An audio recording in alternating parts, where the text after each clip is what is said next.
We got to chapter 3 last time. We are currently on a train full of molten metal, hurtling through the winter area of the map. Which sounds terrifying, and frankly is terrifying. Ophelia says, I watch a lot of political streams. I'm pretty sure I understand what they are on about, but I'll also not discuss this. People know more about it. Exactly, yes. The thing is, the policy is very vague.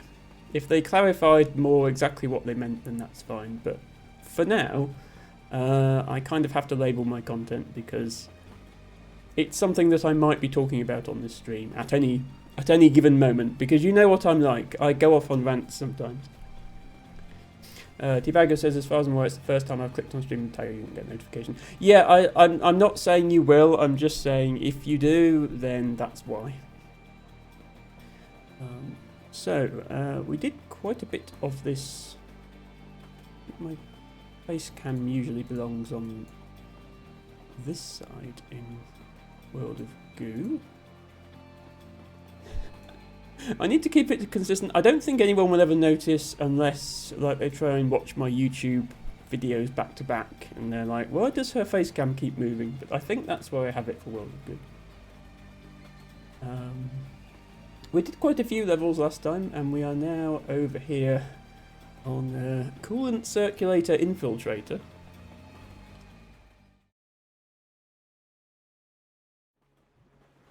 So we'll see what's up with that.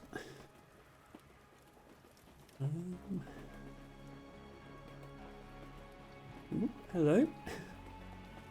Random three-eyed ball of goo. From way up here, it looks like the world is speeding by faster and faster. It's been getting colder, hasn't it? I think I'll find a way inside. Get toasty warm. Maybe make a cozy cup of cocoa. And snuggle up next to a bubbling river of molten steel. I like to be cozy as much as the next person, but molten steel might be taking it a little too far.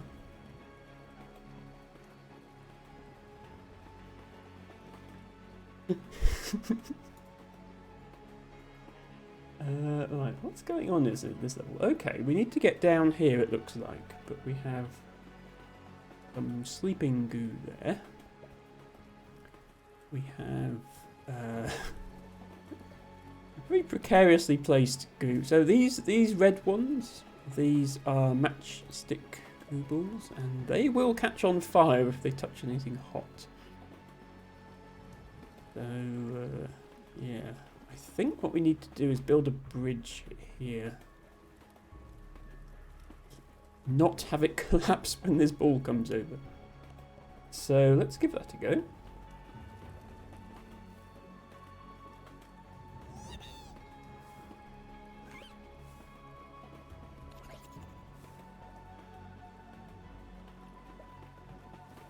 Harry says it has the sensitive content thing on the mouse over overlay.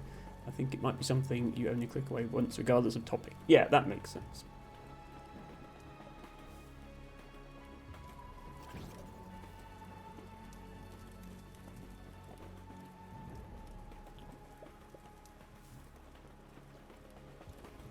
I mean, yeah, and Ophelia is right. My stream is actually absolutely not the sort of stream they're trying to target. It's just the rules as they have written them. Do target it. Yeah. There have been widespread complaints about it in the community, so not just me. If Twitch were, if Twitch didn't have such a reputation for inconsistent enforcing of their rules, I might not be so concerned. But as it is, I just want to avoid any trouble by erring on the side of caution. Labelling my content, so that's what I'm going to do.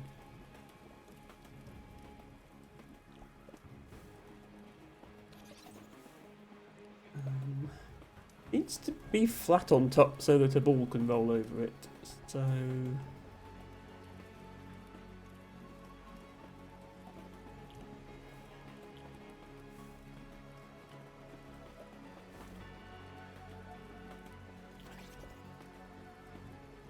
like that.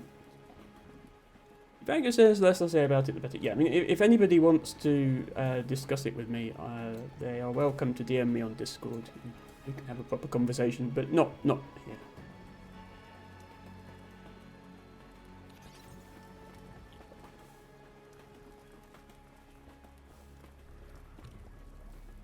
Right, that looks like it should work.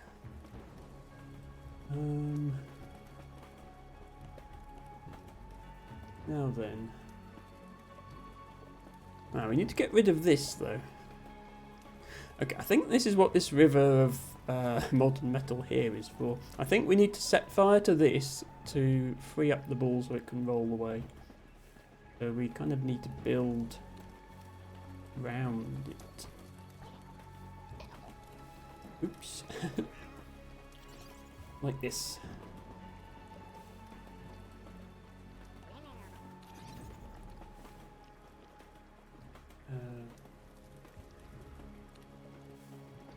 I'm trying to use as few pieces as possible, but maybe that's a bad idea.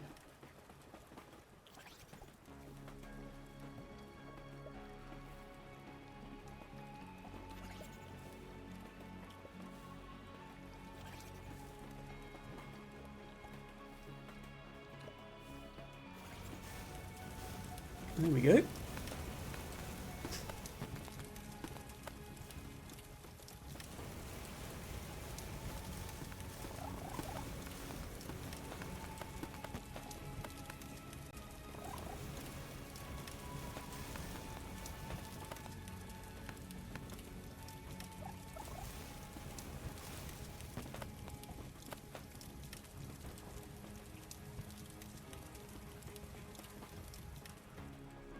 Well, that was fun.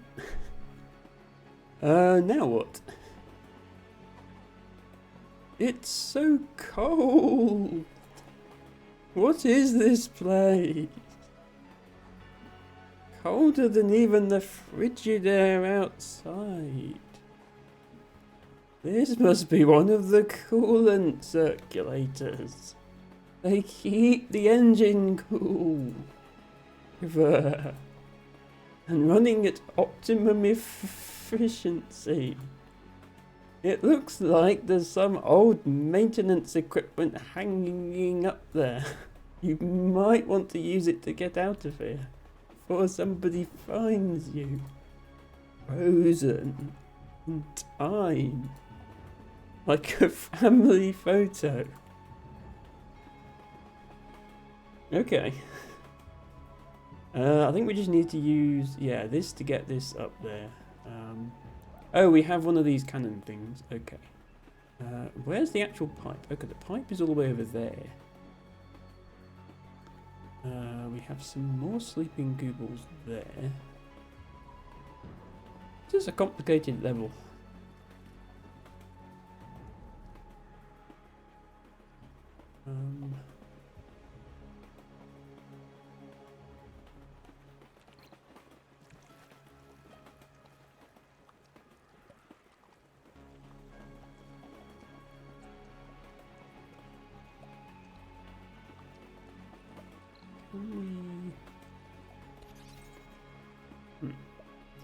I was hoping to drop that down on top of this, but that didn't quite happen. Oh, whoops. I didn't mean to rewind. Sorry, my mic. Didn't mean to rewind all the way to here. Well, I guess we get to do this again. We pay attention to what happens when we get down here.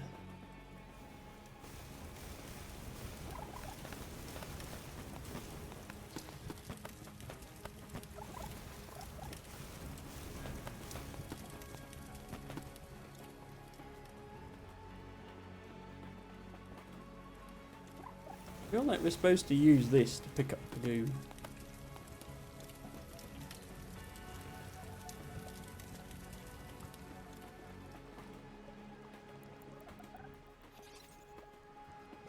Oh, hang on. It's sucking up water. Yeah, it's sucking up water, so we can use this to move it, I think.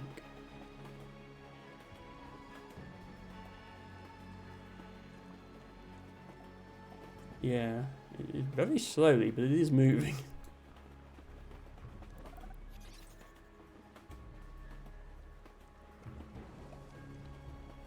Where do we want it to be? Maybe we need to just push it all the way there. That would make sense.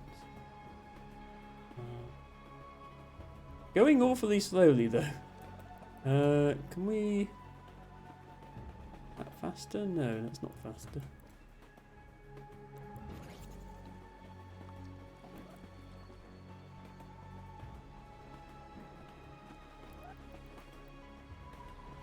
Ah, there we go. Now we're moving.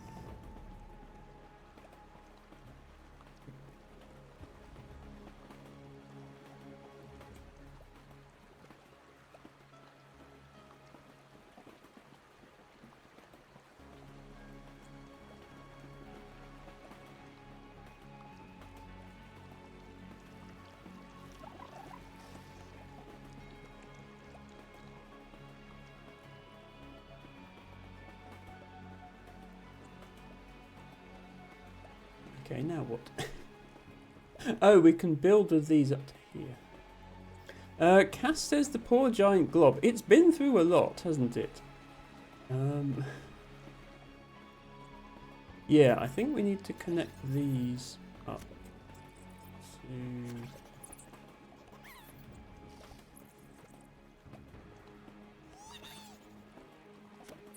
reach this cannon. There we go. Oops.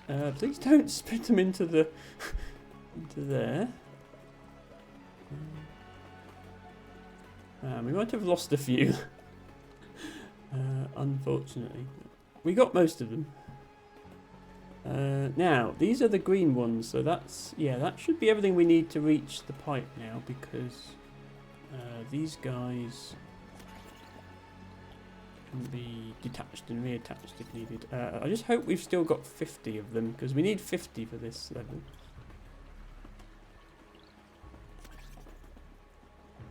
We can get them onto here, and then we should be able to build to the pipe. Oops. Need to watch out for the giant spinning blade of death that's sitting right there.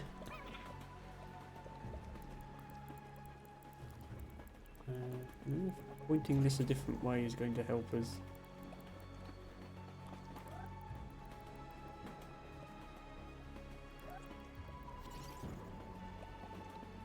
Probably not.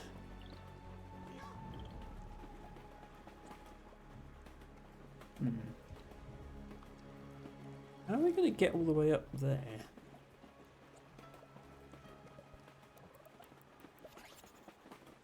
Maybe if...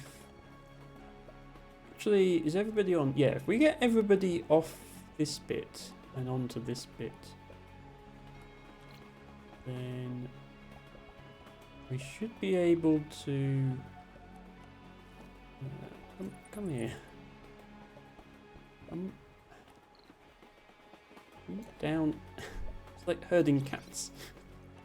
If we get everyone on this bit, we can move the whole base further along, and then that makes it easier.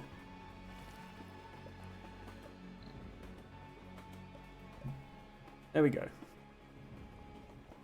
Right, can we use this to build a...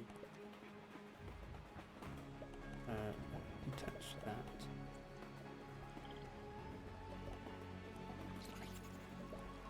Right, yeah, stop. I want to stop it right under the pipe, if I can.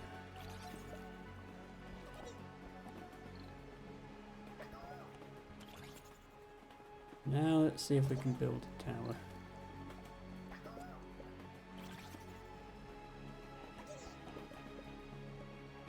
Not quite.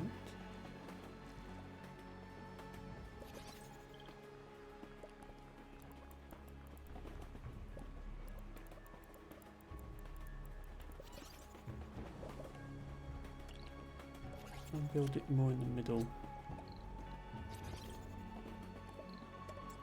Go, go, go, go, go, go, go. Oh, no. Get the thing. There we go. 41. Okay, we need to take this apart to get 50. I think we can still get 50.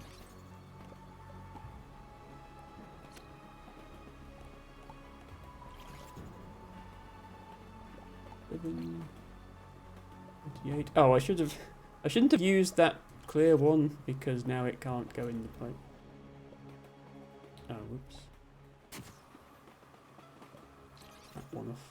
There we are. Right, this this should stick to the pipe now and let me get enough in. There we go, 50. Get as many in as we can.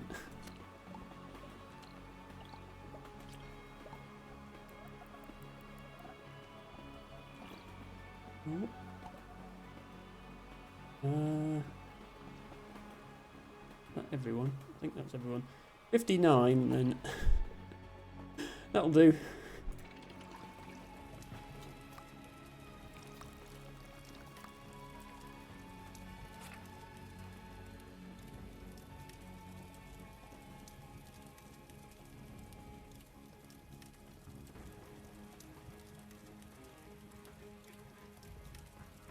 What could we... 65. Okay, yeah, it was possible to do slightly better.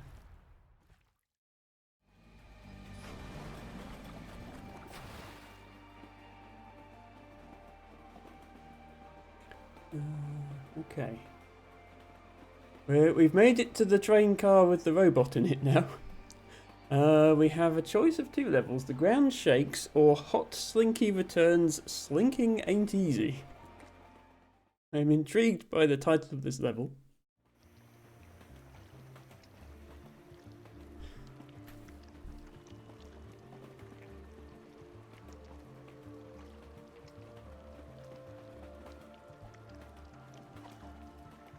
This is what happens when you tamper with the coolant circulator.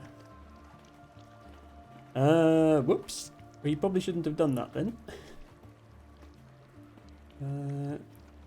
So we need to hop across all of these things to get here. Okay, and then... well, here's your problem right up here. The coolant injector is all clogged up. Okay, yeah, looks like this water would come down here and put this fire out. Probably what we need to do. This is a bridge building challenge again. Get from each one of these little islands to the next, and each time we get an extra Goobold for the next. For the next one.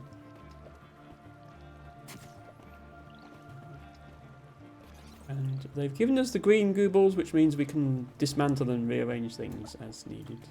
Good. Okay.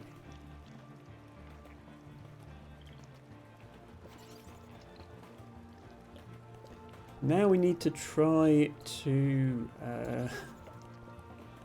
dismantle this part of the bridge and move it across to here without anything falling in the lava at any point.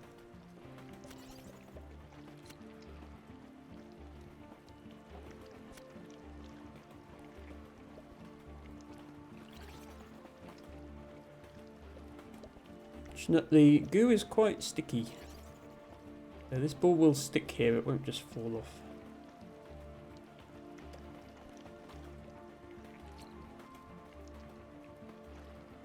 What's the little flying white goo ball? Asks Cass. These things, these were in the first game actually. They're called time bugs. They're not actually goo balls. When you click one, it undoes the last move you did. Some levels you need them quite a lot because you keep messing up. So I'm glad they're a feature of the game. They save you, sometimes they save you from having to restart the entire level. But not always.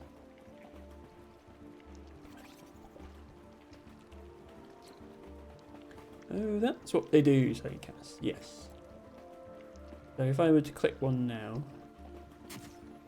apologies for the screen flash, but I can't turn that off. It rewinds to 2 moves before where I just walked, which is here.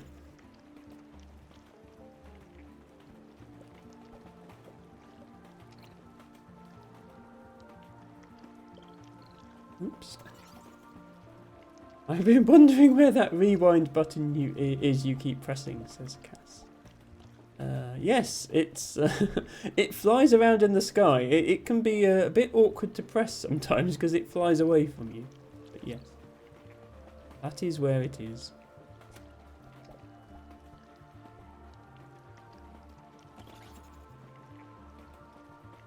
Okay, this is a bit precarious.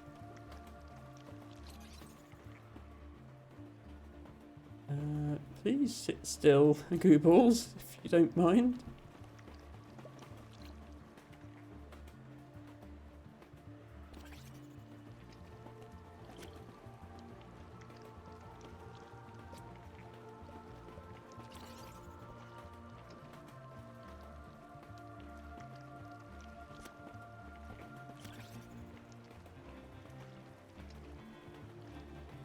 Oh, there we go. Okay, made it to the next one.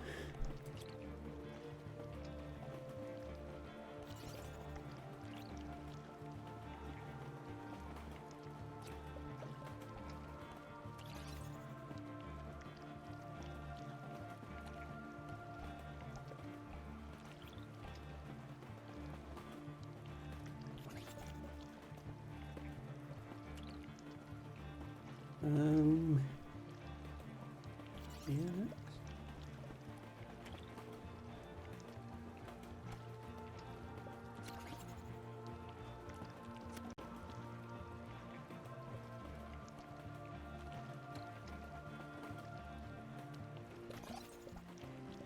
Gained another goo ball for our collection.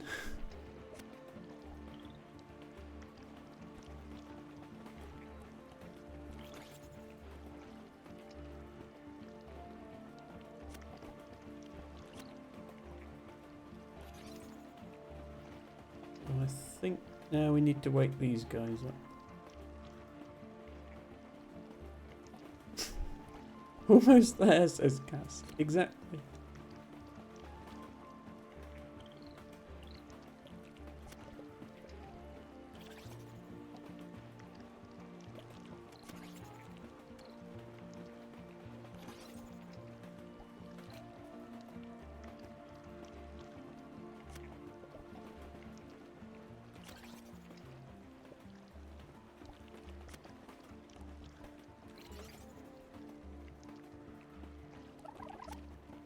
Okay, they're awake.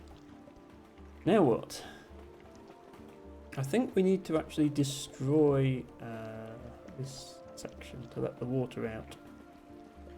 Which means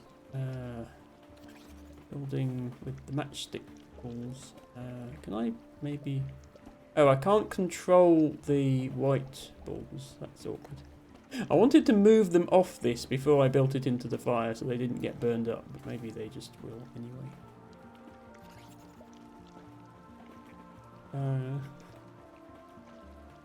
El Tibago says to Cass, don't count your goo until it's in the pipe. At least I think that's how the saying goes. Yeah, we're not there yet.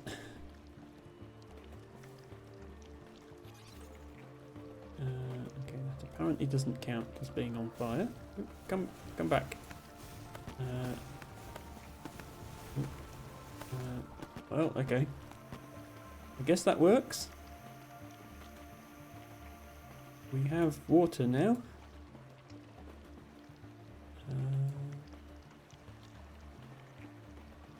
One of the match stick balls survived as well. So now we need to build up that pipe. Okay, so we need to bring these guys. I assume it's safe to just drop them in the water here and have them get carried along.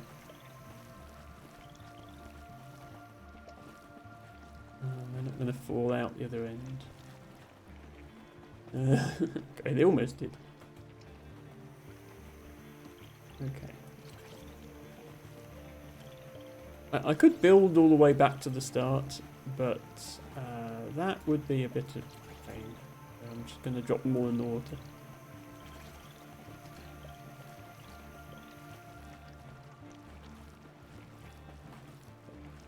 Okay.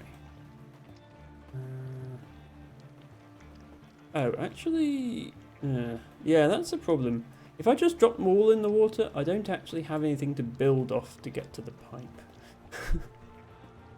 I was kind of hoping this would all build up and they would end up in the pipe anyway. But it leaks out the bottom. So I don't think this is actually going to get high enough to let them out, which is annoying. Okay. In that case, I might have to build my way back. Do some rewinding here.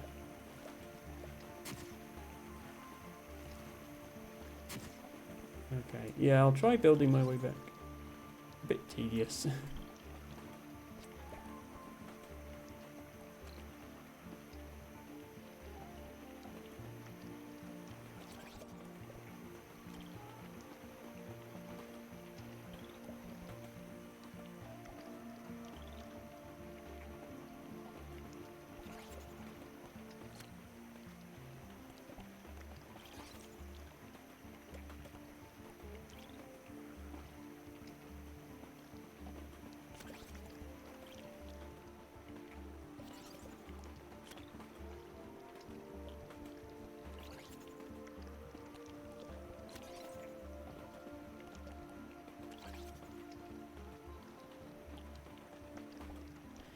Cass says, could you drop a piece of structure into the water? Possibly. Let's try that.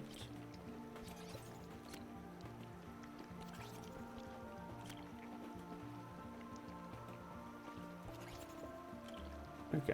I have dropped a piece of structure into the water.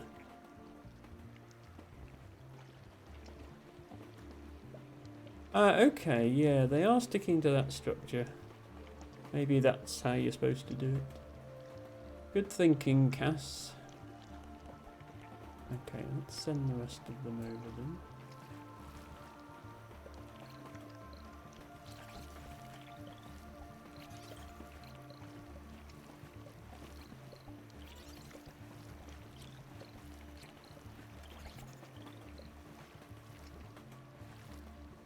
Tibago says, lot of brains.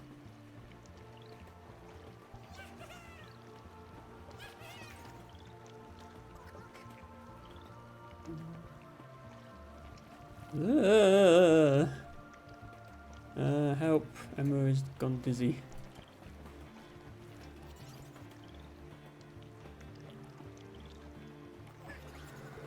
There we go.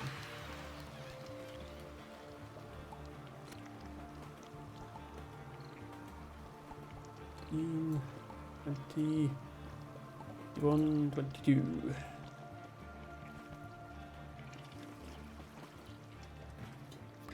Cass says, I have my moments, sometimes I'm clipping that. Feel free to clip it if you would like. Wow, 28. Not sure how we would have got 6 more there, but we did it.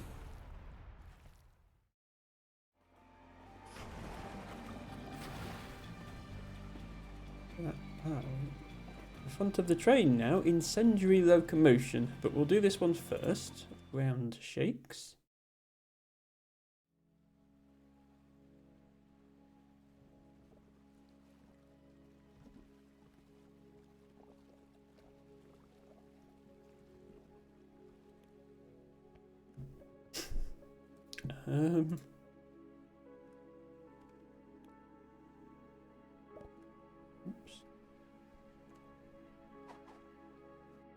It's another of these.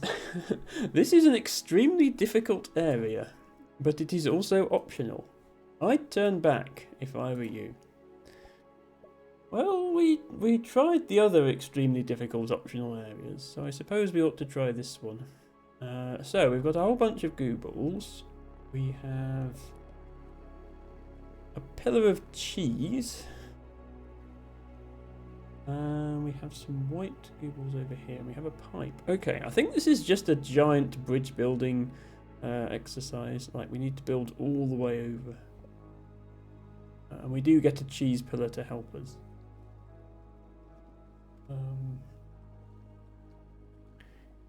Okay, well, let's start trying to do that then.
Oops.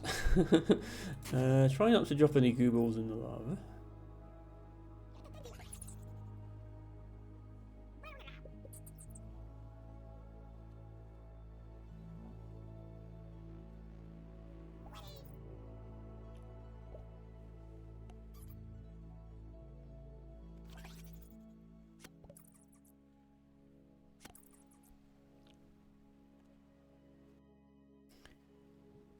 How far to the cheese? Okay, the cheese is just below my face cam there. I'm going to try and build upwards, like anticipating that the whole thing will sag down a bit. But the top of the screen is here. I can't build any higher than this.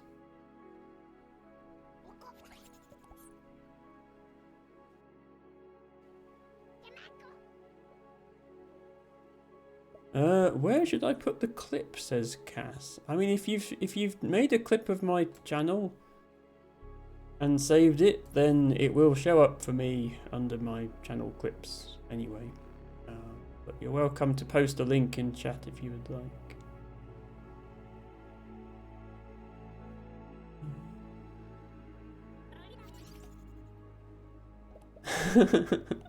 There we go.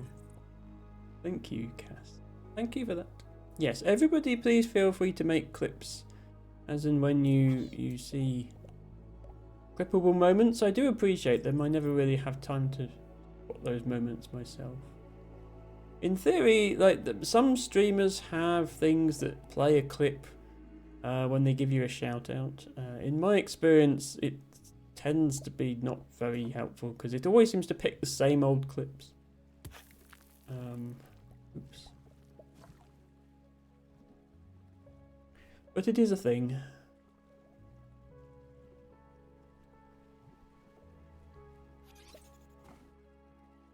Try and build this way a bit.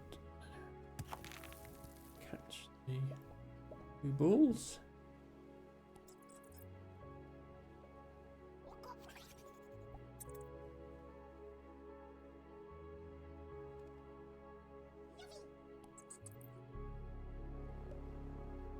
Oops, something broke.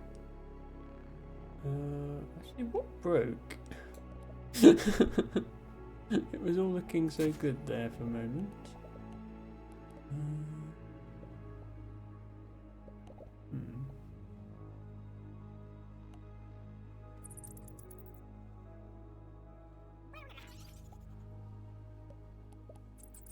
Oh, it might have been this.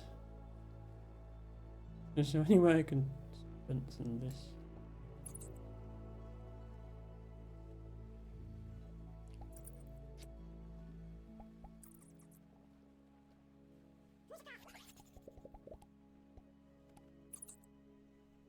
I thought there might be a place for it in the Discord. Well, there is. Because you can just post it in the chat channel. The chat channel is for everything in my Discord. I don't really have... I have a channel for self-promo and a channel for memes, but it's not mandatory to use them. Everything else can go in chat.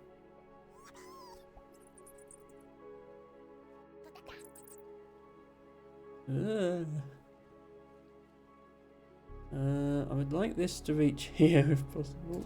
Oh, no. Damn it. Close.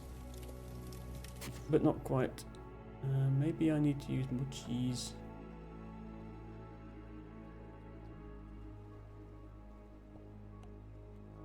Did not mean to put cheese on there.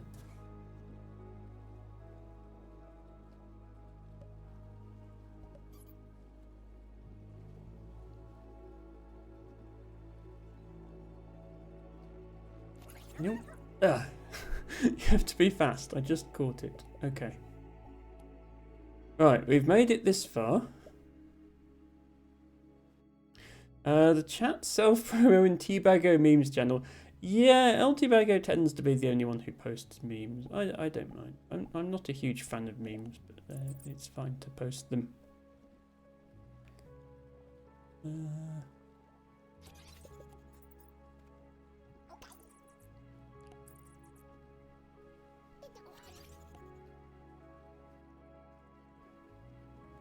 Right, the idea was I'd have enough cheese balls left to make another pillar this way, but I think perhaps I don't have enough cheese balls left. I only have 2.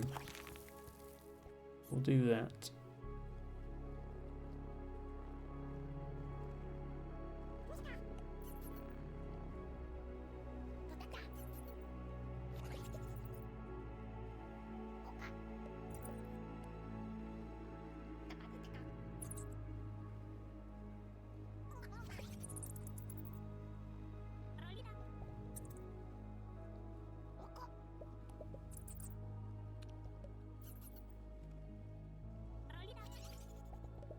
Okay. A bit of a funny shaped bridge. Now all we have to do is make it to here. Also quite a long gap.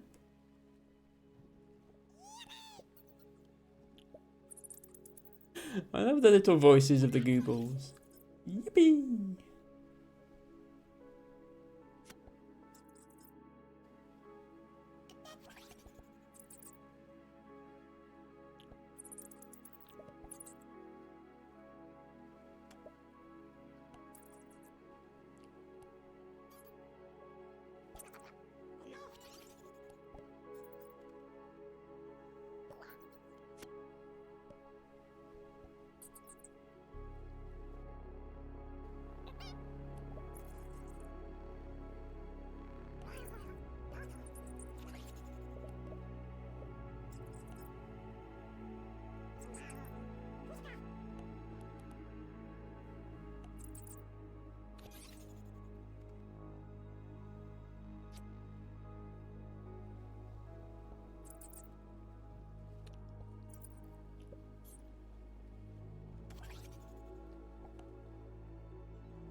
What I wanted to do.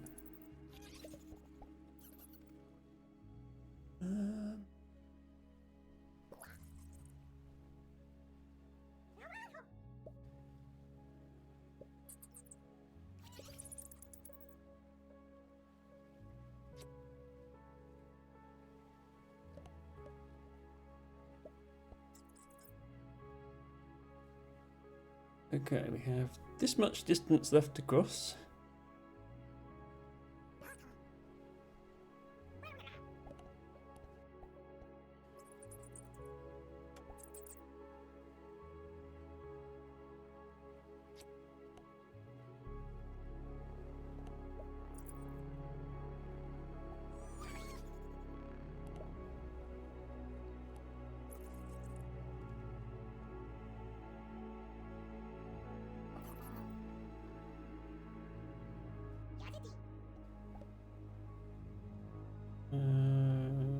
That's not good. Can I maybe stop it doing that?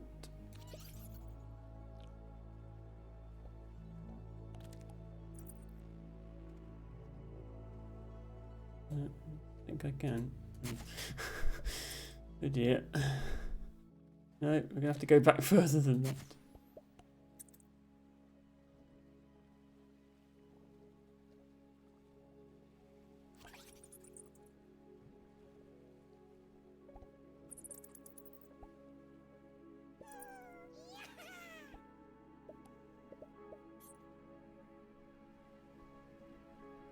Yeah, unfortunately you can't cross brace these. You can only make triangles. You can't cross them over. So if it starts buckling like that, it's not like Polybridge. The structural engineering aspect of this game is a little lighter than some other games. Am I even going to make it? Yeah, don't we need to have 8 balls left at the end? We've got 1, 2, 3, 4, 5, 6, 7, 8. Yeah, and there's 6 there. So we have to use only 6 more to get to there. I think this is going to fail. I think we've used too many.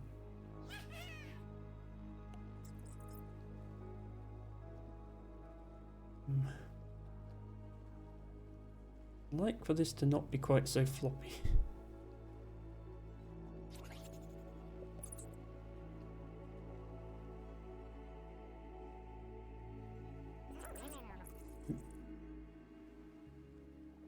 Also, I wish this game still had the whistle in it. That was unfortunate that they removed that feature, because I can't tell all the Goobles to come to this end anymore. Oh, I need them.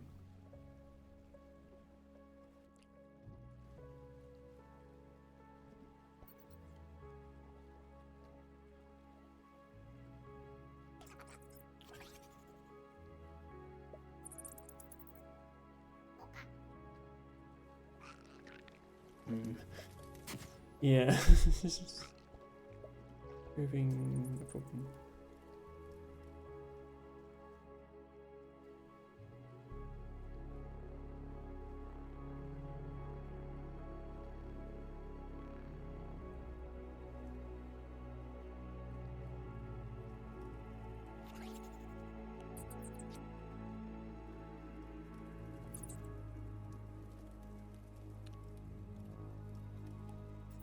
And, yeah, well...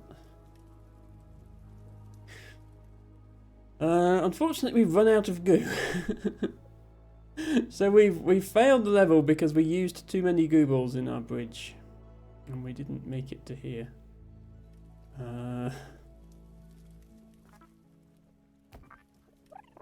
I'll give it one more go. If I can't do it, we'll have to skip this level. At least it does let you skip the level. Not quite sure how we do that more efficiently than we did.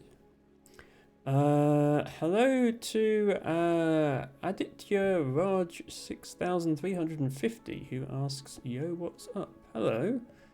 Welcome in. We are playing World of Goo today. It is an extremely difficult bonus level that the sign tells us not to play. But we're trying it anyway, and if we can't get it to work, we will move on to a different level.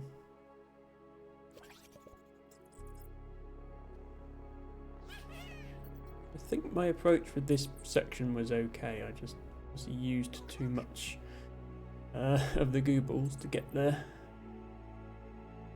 They don't give you any balloons in this one. In the previous long bridge building level, they gave you some balloons to help with the end of your bridge.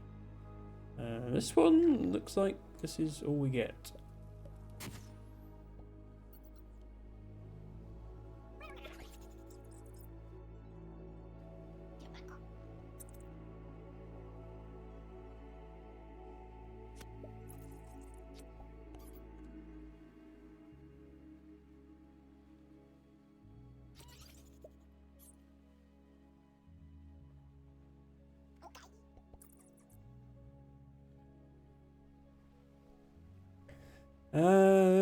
It just says it's pretty rare for someone to stream this game.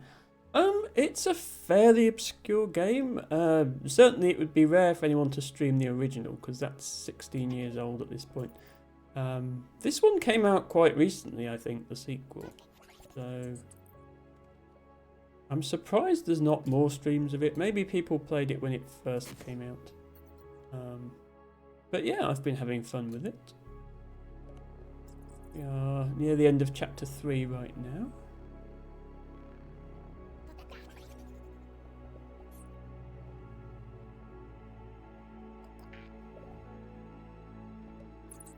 Put a piece here. That.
Okay, how close to the cheese are we? Okay, we're not far from the cheese.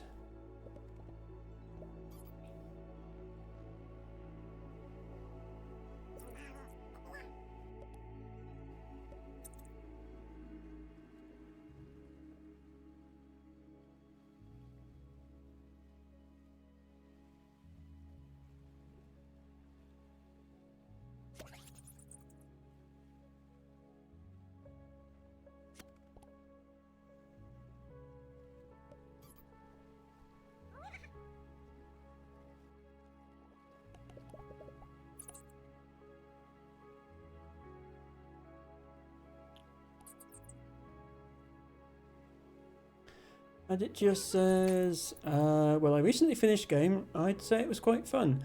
I think it was fun as well. I think it was a bit similar to the first game, but there's nothing wrong with that, especially given how long it was between games. And the new sort of fluid mechanics were nice. Nice addition. Maybe if I build this way, I can catch this.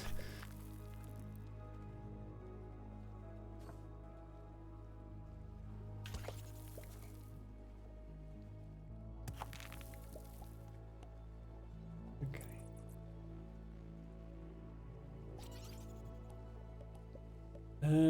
Was that fewer goo balls than we used the first time? I can't tell.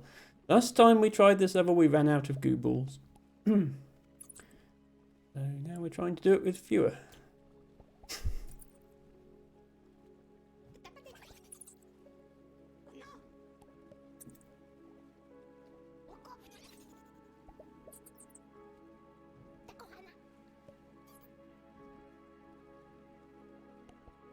Use use the cheese to give us a head start on going this way.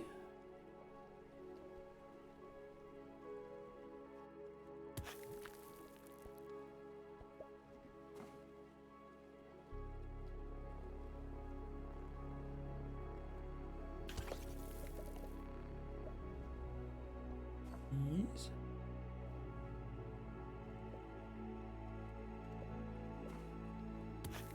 Okay, I think that was all the cheese. It was. But you can't attach the goo to the cheese. So we still have to build this along here as well.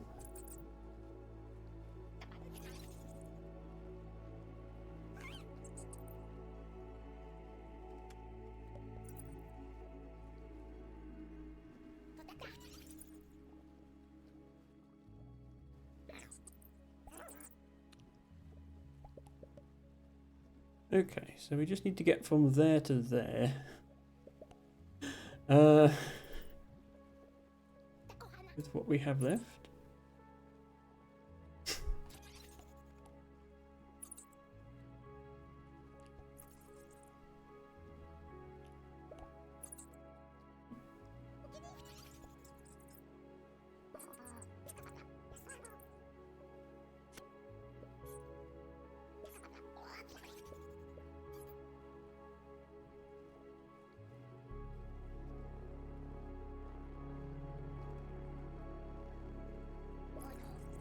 Well, you can't attach one there, which is strange.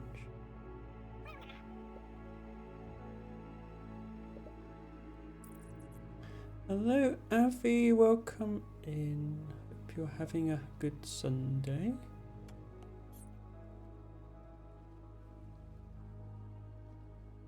Yeah, it seems like I can't build around this end, which is a bit of a problem. Rewind a bit. See if I could have done this differently.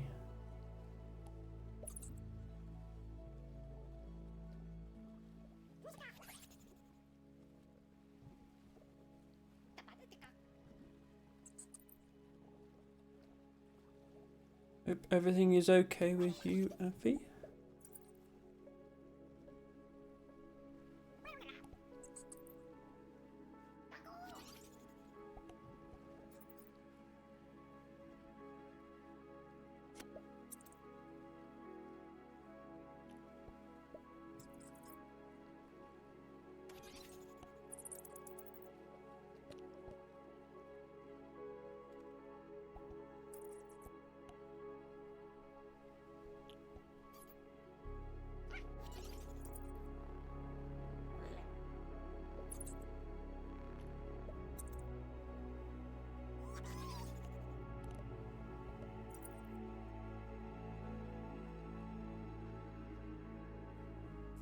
Avi says, good day here, how are you? I'm doing okay. We had a very long stream yesterday with Celeste. That stream overran by a couple of hours, but it was all good. We beat chapter 8 and did a bit of chapter 9, which I didn't think I was going to be able to manage. And now we're doing this. It's also been fun so far.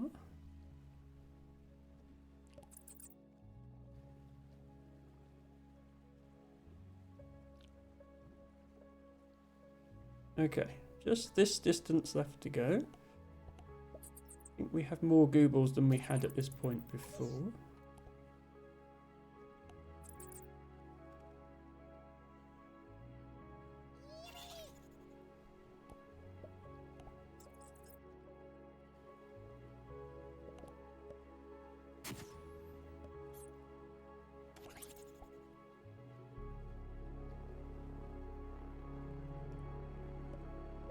Don't know what to do.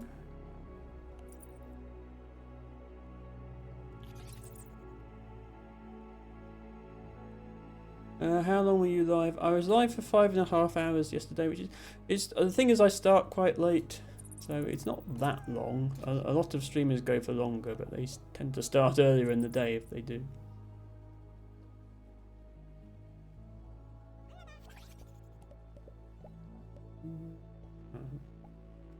Same problem with it buckling in the middle again here. How do I make it not do that?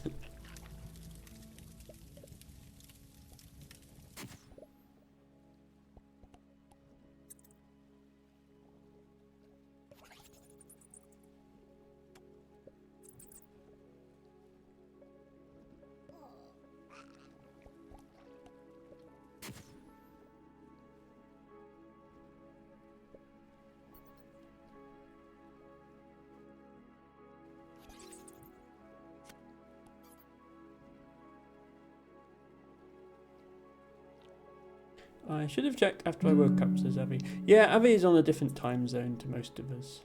I apologise that my streams are always so late to your time, Abby. I have to try and cater to Europeans. Liari, hello. Thank you so much for redeeming your 99th flower of the day, which is a rough hawk bit, so close to that 100 flowers. And Avi also, thank you for redeeming Red Valerian as your flower of the day. So nice to see everybody getting their flowers.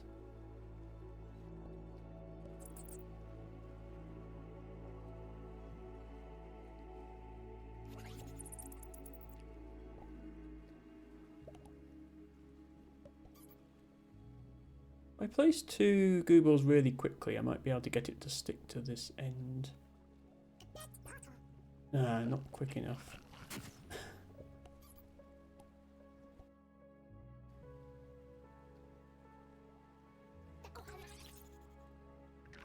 Not far enough.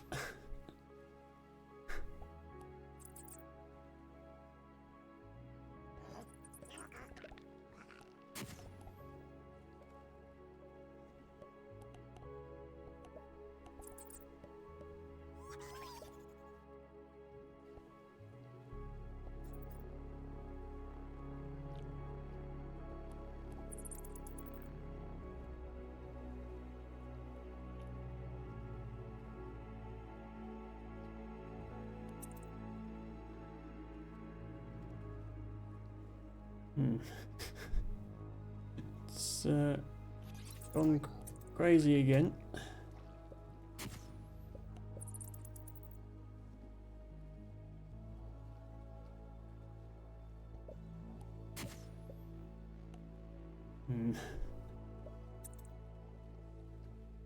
They were right, this is a hard level. Cass is very invested in.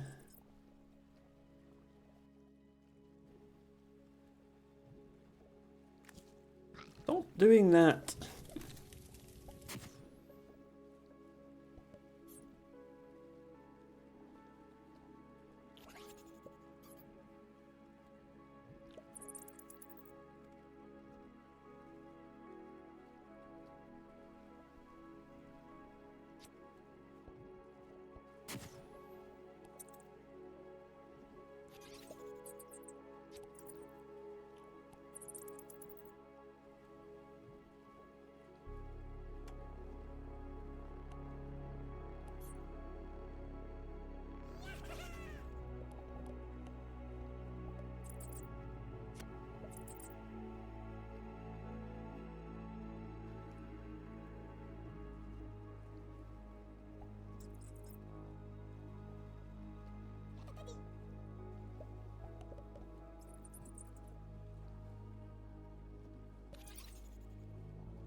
Okay.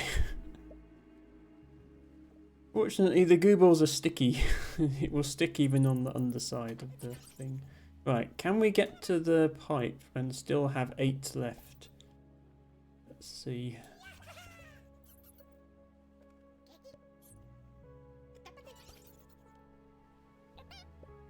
Also, hopefully these ones, yeah, these guys are awake. They're not asleep, so they should join us without having to be asked.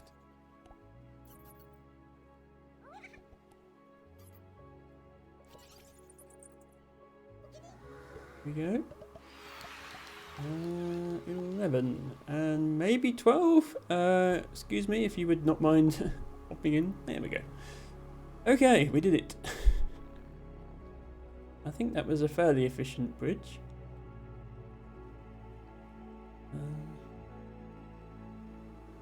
Not enough for the flag?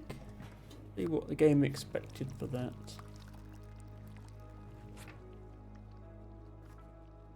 Ah, 15, okay. So it's obviously possible to do it with 2 fewer than I use, which is fair. And obviously, yeah, I take my time over these levels. It can be done much faster. I'll settle for just completing every level, I think. There are a couple I have flags on, but it wasn't really intended. So that just leaves incendiary locomotion in this chapter.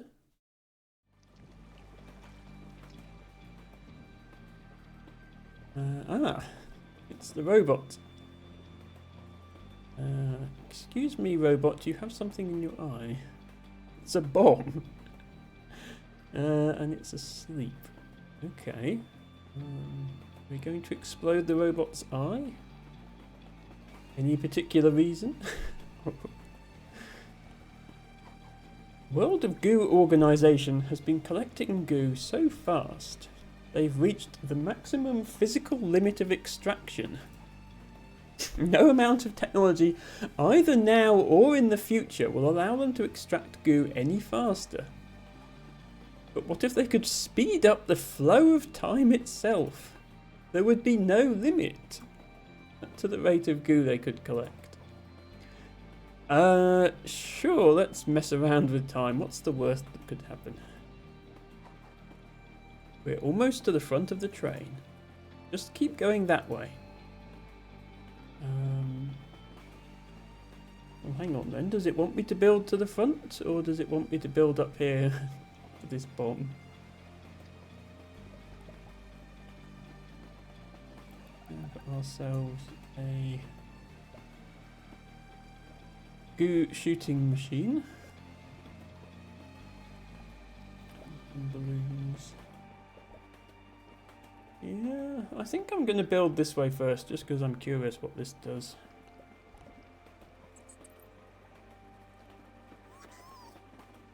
I vote go for the bomb, says Harry. Yes, well, you would. For those of you who haven't had the pleasure of seeing Harry's other various exploits on my stream and in Discord, he is a huge fan of all things explosive. In Core Keeper, his playstyle consists of maximizing explosion damage and then using explosive weapons at close range. I mean, to be fair, they do explode the enemies. It's just sometimes they also explode Harry. And possibly the other players as well.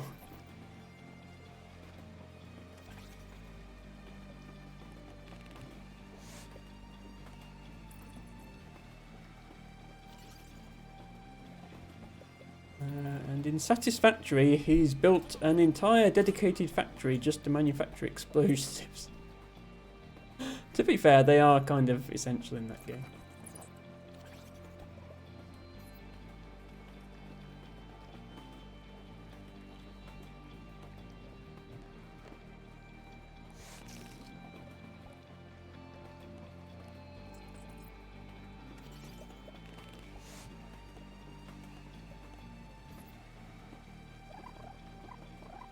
Okay, you guys are awake now.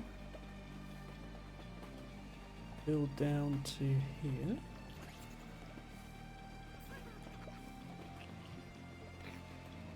Oops.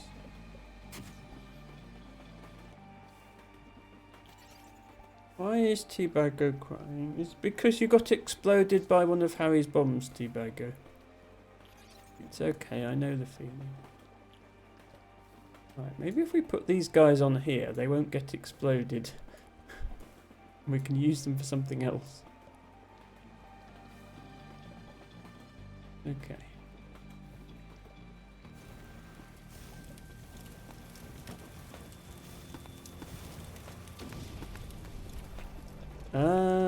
Okay, well that did something. Okay, now we go this way. That makes sense.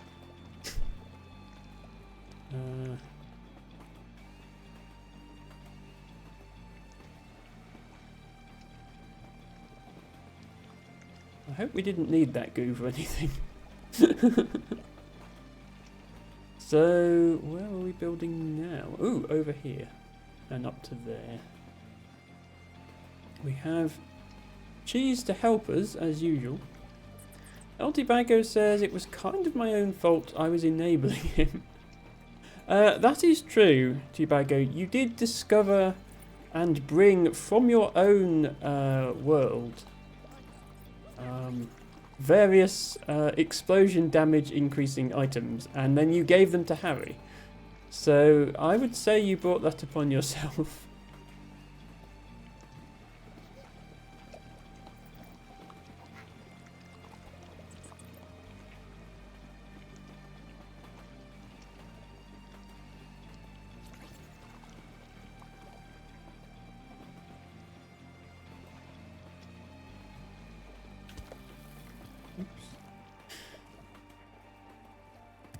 Time to make a cheese tower for support purposes.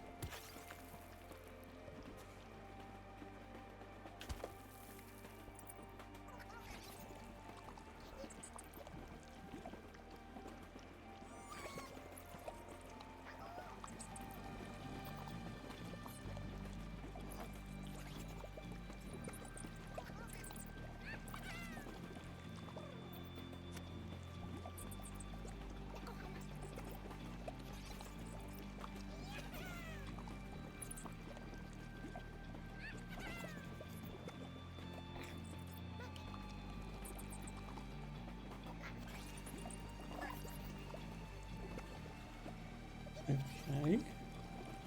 And then... this is going to start shooting goo out, isn't it? We can shoot it down here.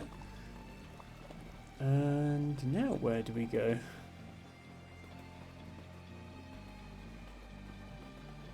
This way?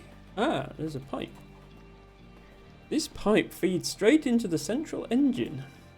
With an extra final stream of goo to fuel the locomotive, there would be no limit to the speed this train could go.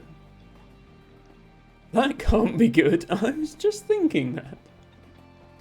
Okay, so it says build.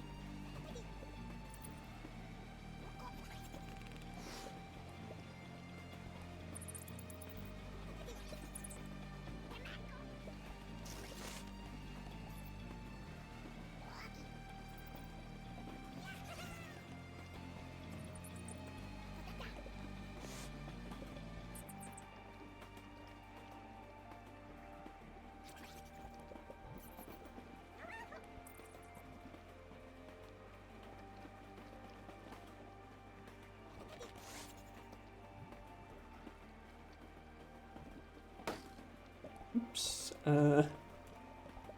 Don't let the balloons go too high. Don't let the goo go too low. It's a delicate balancing act. Yeah, the balloons will pop if they touch this lava, I think.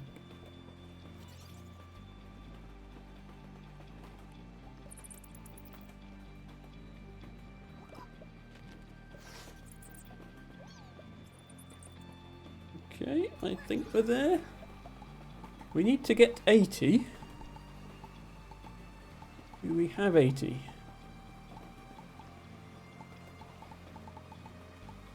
We have 80, yes. Temporal divide. Here comes again. Woo! It's getting faster and faster. Dear God. What is it doing? It's moving so fast. Time almost stands still for people on the train. From their perspective, time is speeding up. We need Tofu in to explain this.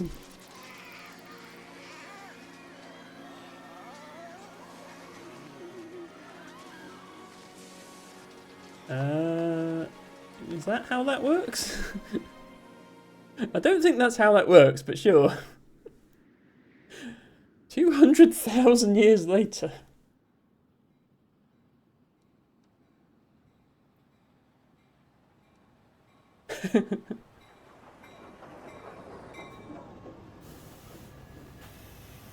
Whoops. You have arrived at your destination.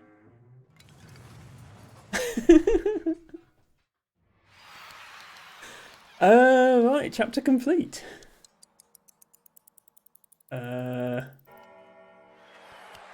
Uh-oh.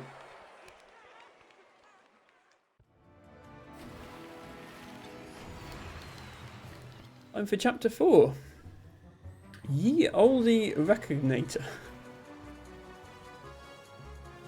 Well, let's see what this what this is all about then.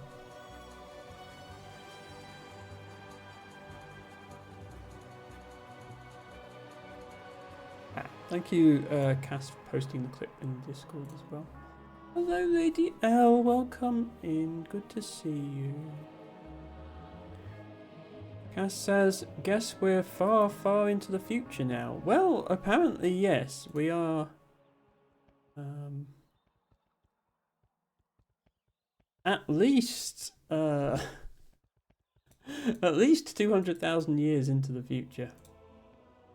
Lady L, I hope you're having a good weekend. Welcome in. Let me do a quick shout out for Lady L. She's also a fan of puzzle games and has played a lot of the puzzle games that I've played. She has also played on her stream, including things like Antichamber. Super, super cozy stream. I encourage everybody to go there and check it out. Lady L says, good to see you too, Emma. Yes, we are still playing World of Goo 2. We're now on chapter 4, The Distant Future.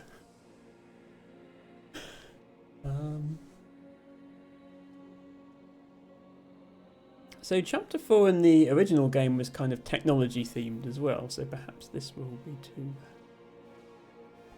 We have a choice of starting level. Do we want Tea Time or Gravity Bridge? Let's go with Tea Time, because it's on the left. World of Goo 9. Paper Gulf. Okay, I didn't realise we were suddenly on the 9th version of the game. Lady L says, thank you for the shout out and kind words. My weekend hasn't been the greatest. Thank you for asking. Hope you are doing well. That's okay, Lady L. It just means that you need hugs. So hugs are going to be provided. Free hugs are available for everybody who wants them. In fact, even if they don't want them, you might get them anyway. Lady L is the best. Welcome to World of Goo 9. Paper Gulf. Released in the year 2136, Paper Gulf was an anachronism. Paper, that is, sheets of fibrous dry-pressed wood pulp, had not existed for generations. Like the floppy disk, the phonograph, and human legs, it had become obsolete. Young players looked up from their nutrient tanks, utterly baffled. The curator. I don't know, I feel like I would have expected graphics to progress a little further by the year 2136, but sure. So are we literally just playing golf here? Okay, we're literally just playing golf here. Okay, that's a nice change. Oh, but the ball is sticky. Okay, we're playing golf, but the ball is sticky and doesn't really roll down the hill. That's interesting. Nice little addition to the game. So... Wait. Okay, the challenge is 2 balls or more. How... Was there another ball in that level? I'm confused. How on earth would you get 2 balls?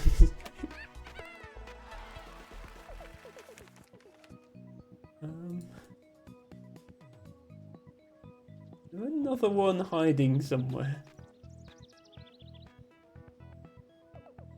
I don't see one.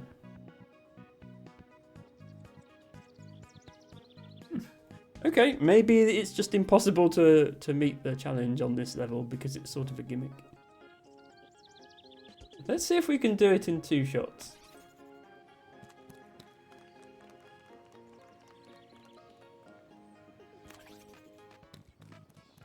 Oh, yes, there we go.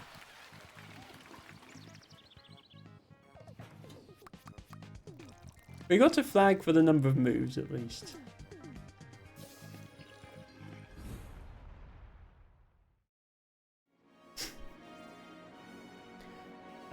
Aditya says shoot it to the upper left corner. Interesting. Let me give that a try.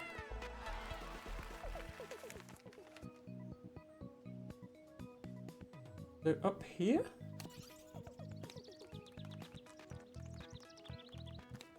Oh! Well, hello, friend. Okay, that was a weird little secret. We have 2 balls now.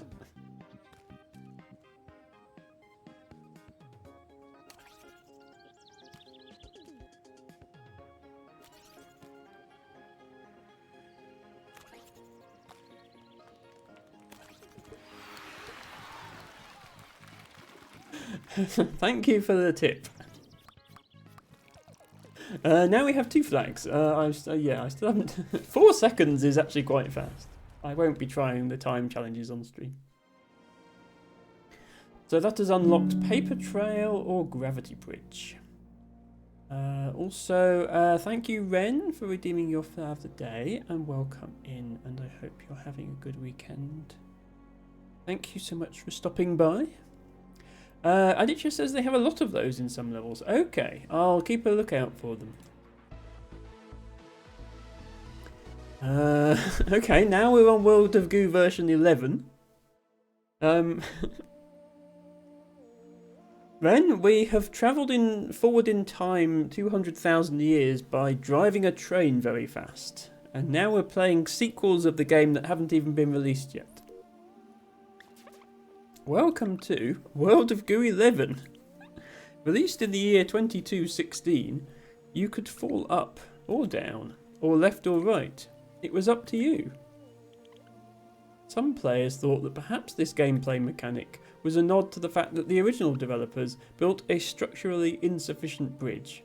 It's okay, I made World of Goo, they said, before plummeting into an infinite ravine. They were never seen again. The curator.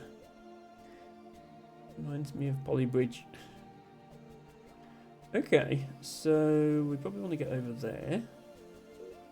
And what, we can choose which way gravity works? We can choose which way gravity works, apparently. That's fun. Well, at the moment, we obviously want gravity to work this direction.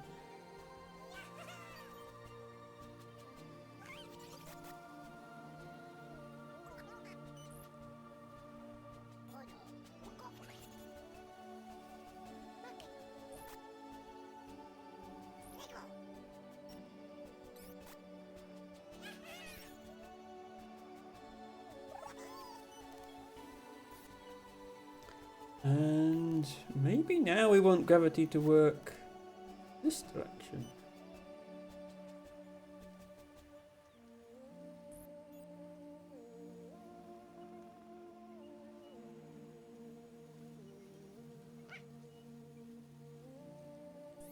Can we make gravity work at an angle? Ah! That gets us closer to the pipe.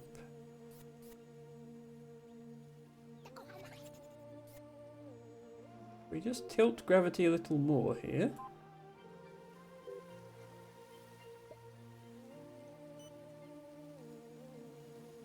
A little bit more.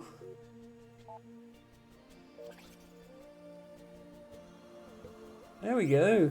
Right, we're going to have to move these guys by hand.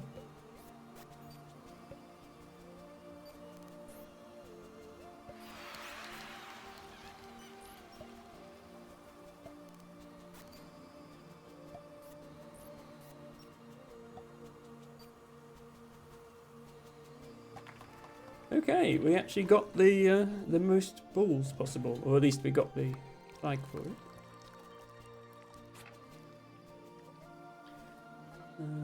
But yeah, it's possible to do it in fewer moves.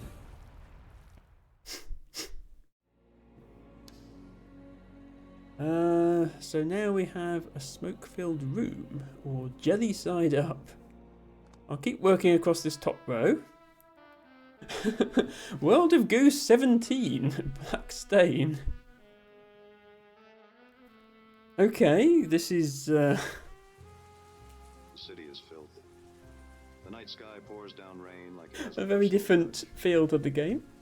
The rhythm of droplets on the pavement echoes through the city's desolate alleyways.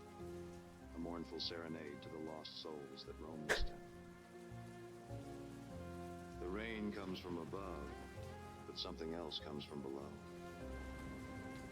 A thick black sludge seeps up through the cracks in the streets, as if the city itself is bleeding its own filth and corruption. It'll stick to your soul, they laugh. But most people have long stopped wondering what exactly is oozing up through the ground. Just another bit of filth to scrape off at the end of the day.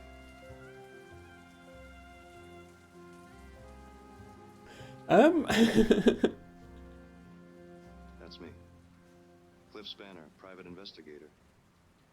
Got a mystery you need to unravel? I'm your guy. At least I used to be.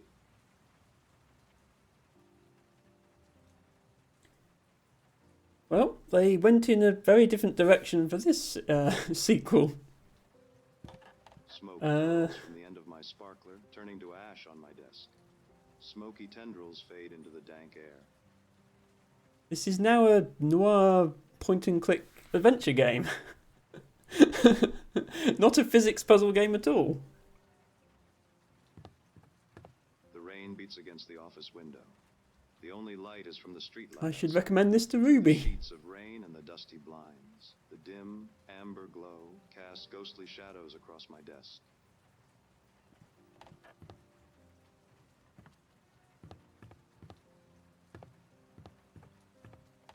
A sign on the door reads, Cliff Spanner, private investigator. A sudden knock on my office door shatters the silence. Avi says, have you played Hi-Fi Rush? No, I have not. Is that the sort of game I would enjoy? I wonder. Let me have a look.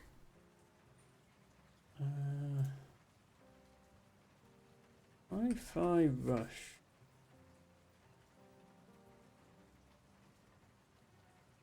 Oh, it's a rhythm game. Yeah, I'm... Although I am somewhat musical, I'm absolutely terrible at rhythm games. I've never really played them. It does sound fun, though. Yeah,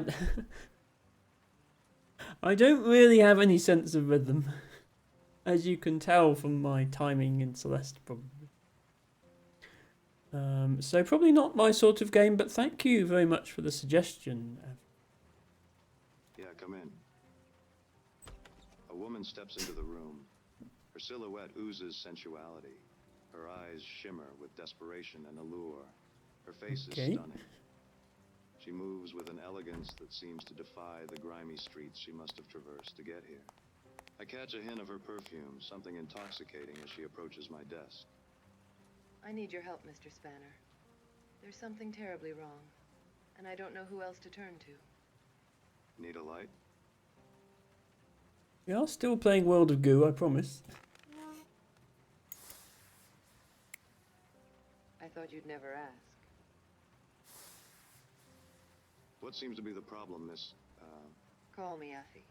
All right, Effie, what brings you? It's my brother, Rusty. Rusty Blackwood. He's disappeared, and I fear the worst. Blackwood. That name is familiar. Effigail and Rustwick Blackwood, right? You and your brother are heirs to the vast Blackwood Oil Company that powers the whole city. Tell me everything, Miss Blackwood. I thought I told you to call me Effie. My brother, Rusty. You see, he fell in with some sort of environmental activist. Some floozy named Misty. Misty. She filled his head with all manner of nonsense. She convinced him that the Blackwood Oil Company wrecked the city, polluted it, and that it was built upon the backs of exploited workers and a damaged environment. Can you imagine? This city would be pitch black without my family's energy. That's when I started noticing changes around the office. Incomplete reports, mysterious memos, strange phone calls at all hours. I tried to brush it off as simple negligence, but, oh Cliff, I have begun to suspect that my brother is secretly working with Sunshine Power. Sunshine Power. They're that new energy company. Harnessing the sun's rays for cheap, clean power, right? They must be a pretty big competitor for your oil business, aren't they? Well, that's just it, Cliff. With Rusty in bed with the competitor, in bed with Misty, in bed with Sunshine Power, I fear he planned to bring down the Blackwood Oil Company. You think your brother would destroy your family legacy? At first, I couldn't believe it. We're family. But the heart wants what the heart wants, Cliff. The heart can lead a man down the darkest alleyways. And your father? Does he know about this? My father is a powerful man, Mr. Spanner. The sole owner of Blackwood Oil. There's nothing that goes on in the company he doesn't know about. And if Rusty defected to a rival green energy upstart... Oh, Cliffy, you don't think... I don't think... What? You don't think that my father would, in his displeasure, that he would have hurt my brother, do you? I can't say, Miss Blackwood... Effie. Whatever happened to my brother, Cliff, I need to know the truth, no matter how painful. Avi asks, have you played Cocoon? I have not played it yet, but it is on my list to play. It was requested by Ren, who is generous enough to gift a copy on Steam. So that will be one of the next games I play whenever I'm done with Core Keeper or Celeste or this, whichever comes first. Altibago says, I totally forgot to tell you because I was all out of spoons yesterday. While out being social, I got invited to another social thing next month. Plus, got my support group party and visiting family over Christmas. I may die. Oh dear. Well, I'm sorry to hear you're out of spoons, Altibago. Let me see if I can help with that. Here you go. Here are a few I had spare. Bago. Social things can be a problem. I hope it wasn't too bad. Yeah, we're sitting listening to some storyline at the moment in this game. I'll find your brother, Effie. The truth has a way of revealing itself, even in the darkest corners. Thank you, Mr. Spanner.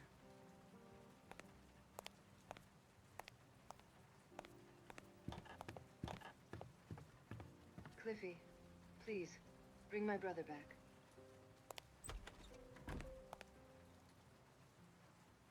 The scent of Effie's perfume lingers in the air.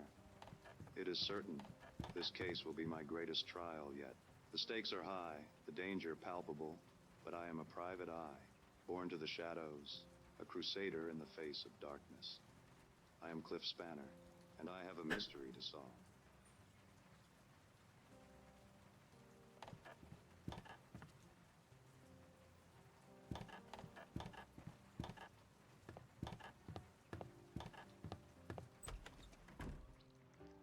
Oh, well, we're continuing with this.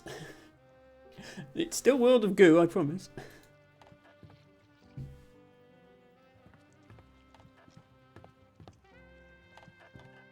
The cleaner mops the floor. It's late, well beyond working hours. Come to think of it, I'm pretty sure someone had already mopped the hallway today. There's something familiar about his weathered face, his tired eyes, but the thought is fleeting. Hey, you. Someone left a box for you outside. I nod and continue on. Tonight, my mind belongs to Effie and Effie alone. He looks busy. He looks busy. He looks busy. He looks busy. He looks sus to me.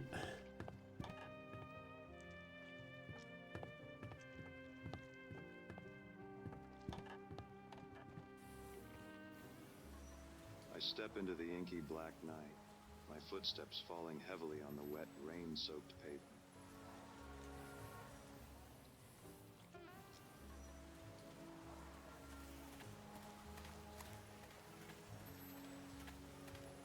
I ordered a hot dog that came with these. You want them? Okay, I just picked up something. Not sure how I see what I picked up. The challenges for this section. Collector. Okay, we still have to collect goobles in this apparently. LT Vago says it was a fairly quiet event and there was some really good food. Just a while since I've had to be social IRL. I appreciate that. I appreciate that. I also don't like being social IRL. I'm not even that social online.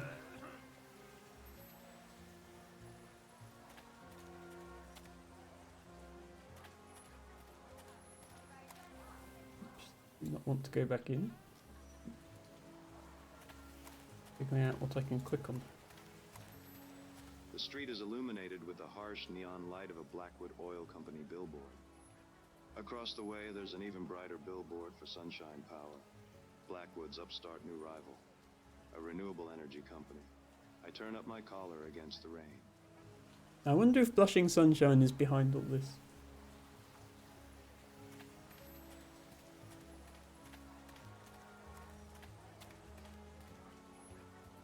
Okay, seems we can't go any further. Hey man, you look like you could use these more than me. Oh, are we picking up goobles when that happens? In which case we've got 4 now. A box beside the door catches my attention. A note says, "Come home soon. Love, Mom." Inside are several goo balls.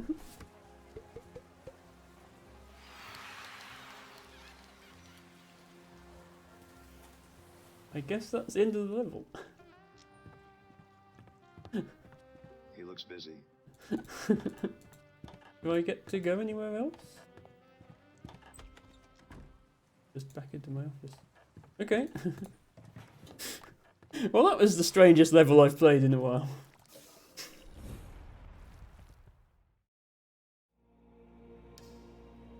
So we have paper trail, jelly side up, or a sip at the sound note. Oh, so is each of these strands going to continue?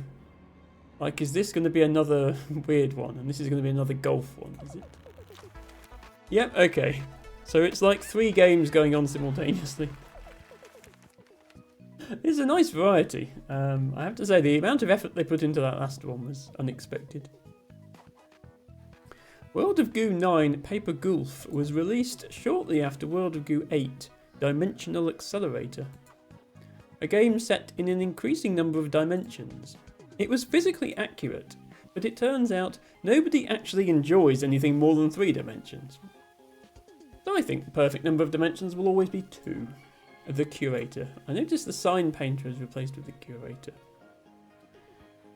So we have goobles around the place. Does this trick work again, I wonder?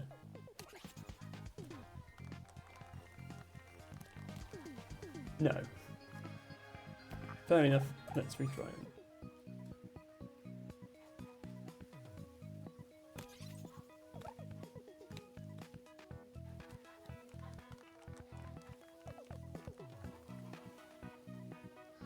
Cass says, "Here, son, have some goobles." Gee, thanks, Mum. Yeah, we're playing golf again.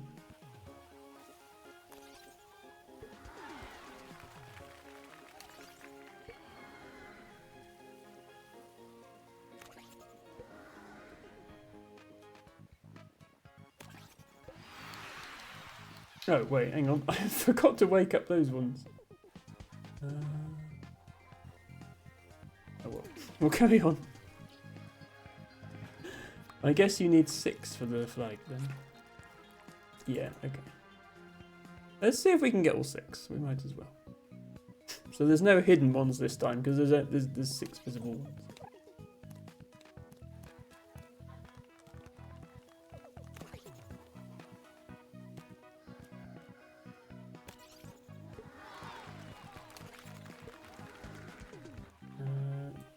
Wake you up. And you.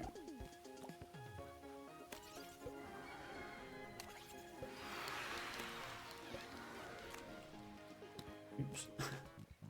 Well, we're not going to get the minimum number of shots, but we got all the balls. Elsie Pago says we have goo at home. The goo at home. I love that emote. Poor Alice.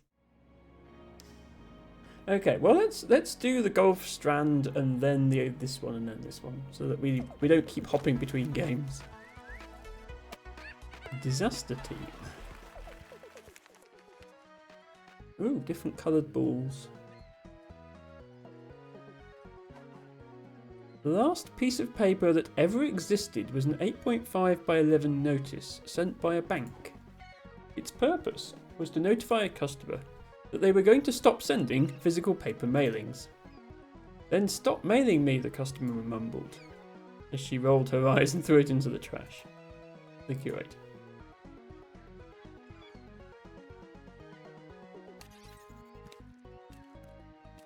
Okay. Turns out I'm not actually that good at the golf part of this. Ah, okay. Those are all going to move together, apparently. That's an interesting mechanic.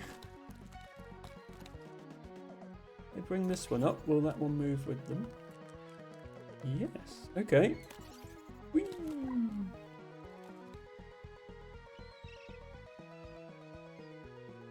Well, this is fun.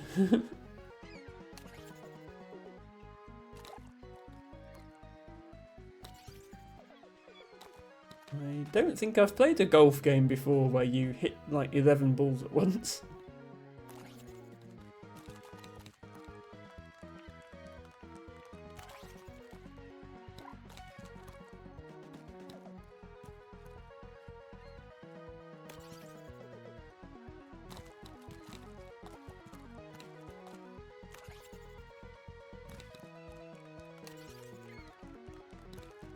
Oops. Okay, maybe we need to go up here first.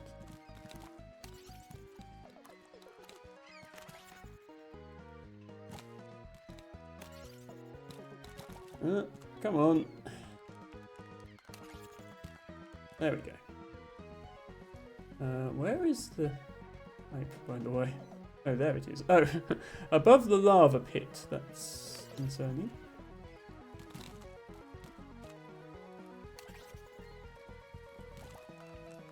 Can we actually fit?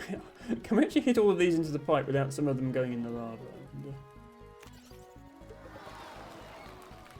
Oh, somebody went in the lava.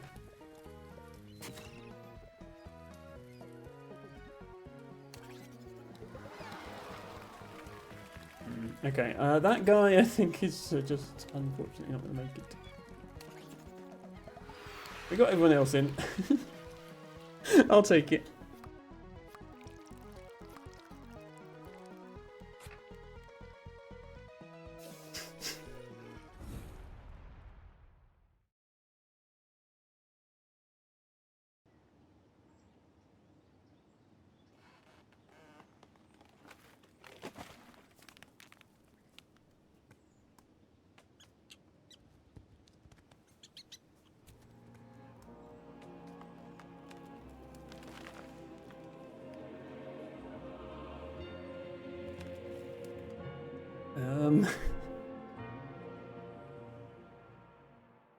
A sign collapsed. And an acorn came out.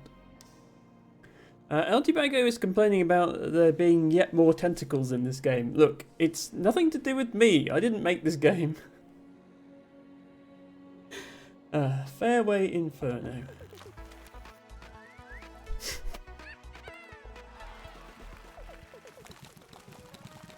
Wow, that is a lot of balls.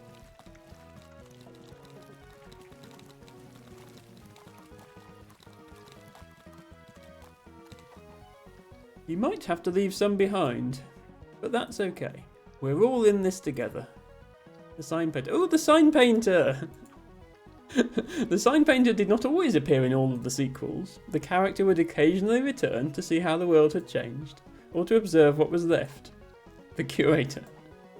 Yeah, so in the original World of Goo, all the signs were signed by the sign painter. But not in this game. until now. Ooh, there's some sort of countdown thing there. Hopefully nothing bad happens when that countdown reaches 0, but I'm going to restart just in case.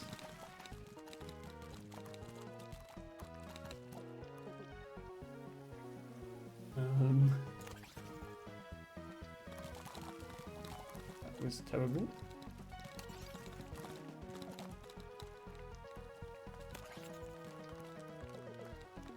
That was also terrible.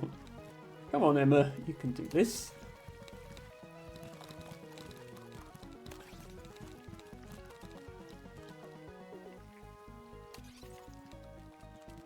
Emma can apparently not do this. Emma, you idiot.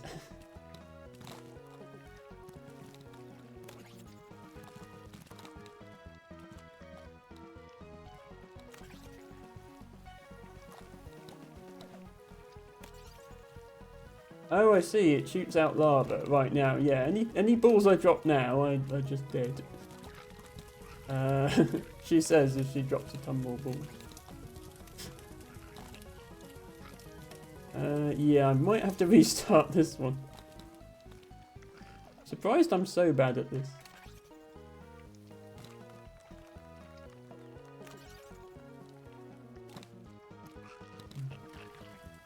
Yeah, I'm restarting.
Oops. Okay, rip those balls.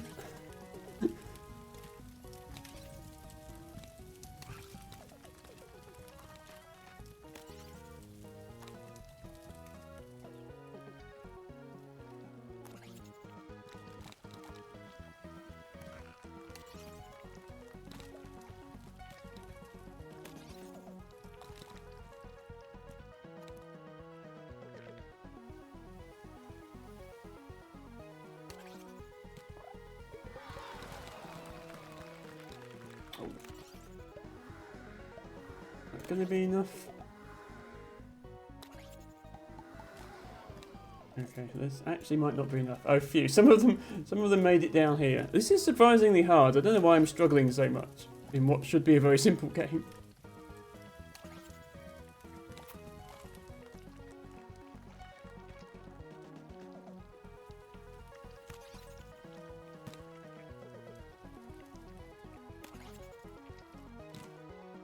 Oh, stop pulling off.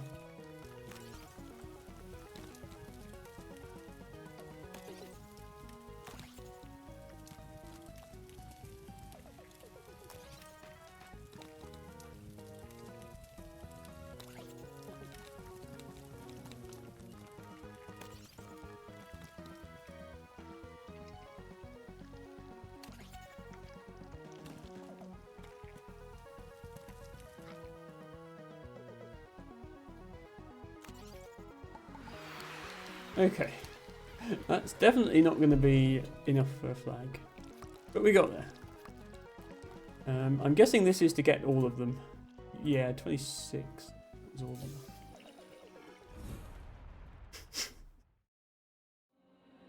Okay, is this going to be the final installment in World of Goof? Here come the windmills.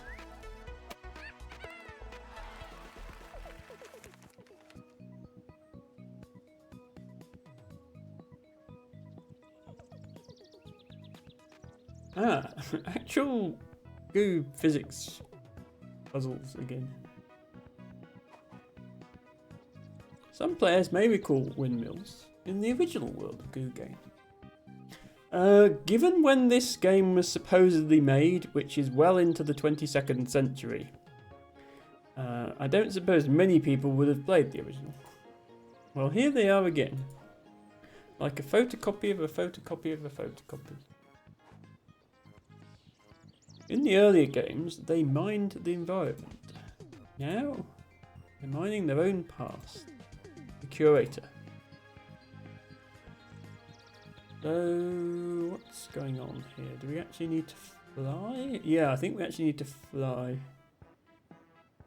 Possibly whilst carrying these golf balls.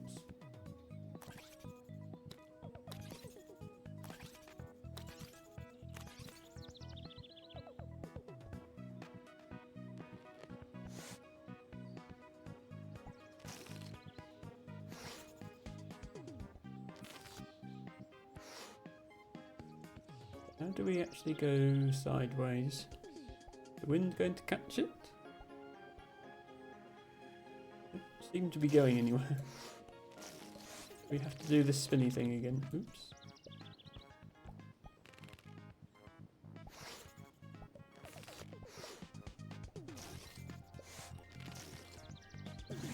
Yeah, that's not really moving, is it?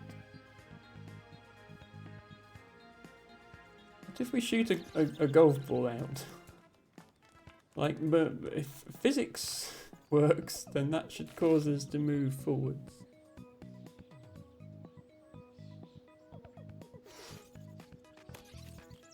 No, I don't think the physics works like that.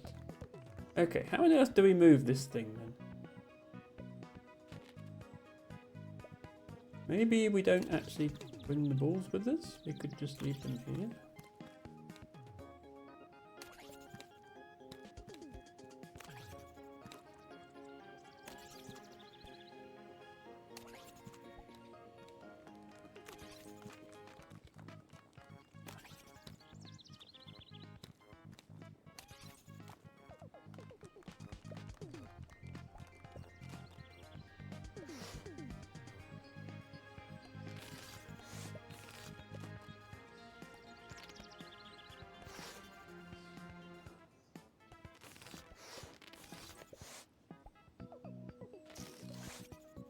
This is what we did in the original game to make this move forward, but it doesn't seem to work in this one.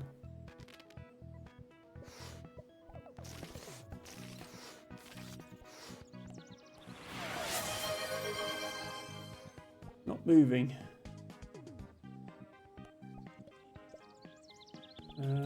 Try putting it the other way.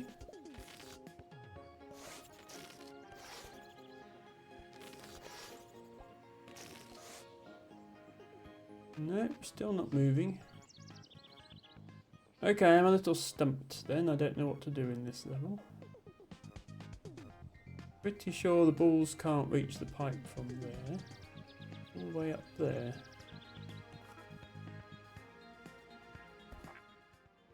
That one. We have a couple of redeems from Altibago, so maybe we'll do those next. Just quieten the music down a little bit. This.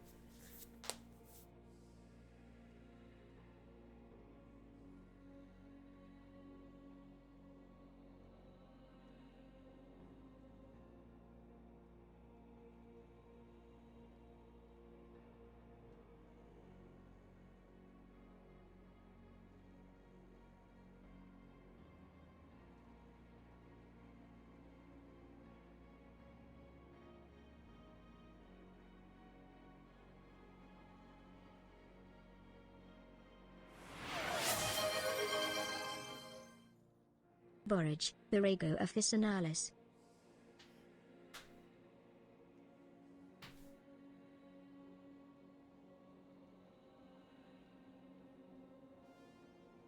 Borage is Altibago's request for today's botany segment.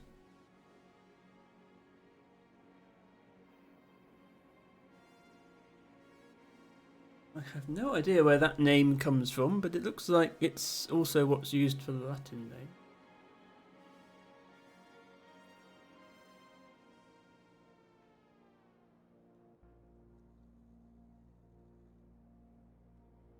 Okay, I think that's enough stretching. Tibago says I missed a good alternative common name, also known as starflower. Okay, well, once we get a picture of the flower up, we'll see how accurate that name is. Let's do that now.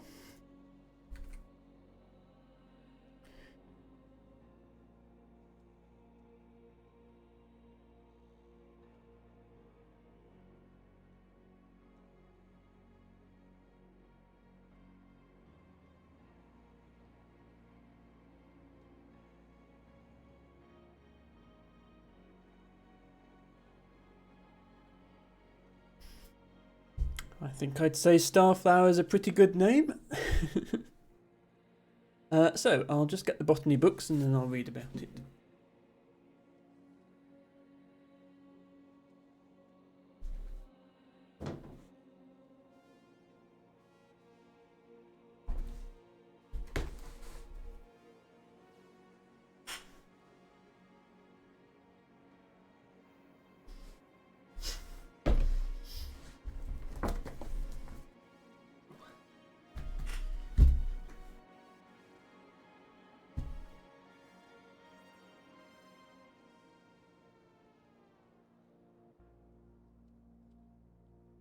Borage.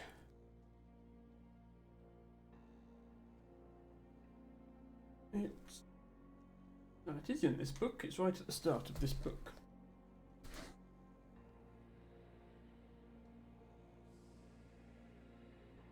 So, this is not a native British wildflower.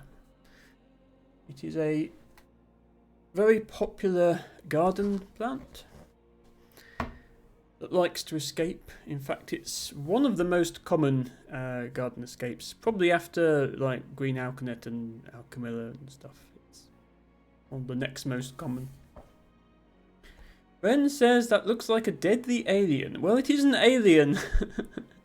The term alien is used for plants growing outside of their native range, so it is an alien. It's not deadly though. At least, I mean, don't eat too much of it. But it's not like last time when we had monkshood, which really is deadly. Borage, an annual herb found as a casual garden escape on roadsides and waste ground. It also arises from birdseed and as a relic of cultivation as a minor crop. It is rarely naturalized. So naturalized means it's sort of fully established and growing on its own in the wild, and it's not just there because somebody's just dumped it there because they were throwing stuff out their garden or whatever. It has been grown in gardens since at least medieval times. It was first recorded in the wild in 1724, and 19th century sources describe it as a frequent escape from gardens. It is increasingly planted as a nectar source for bees and occasionally cultivated as a crop. Treated as a cultivated archaeophyte.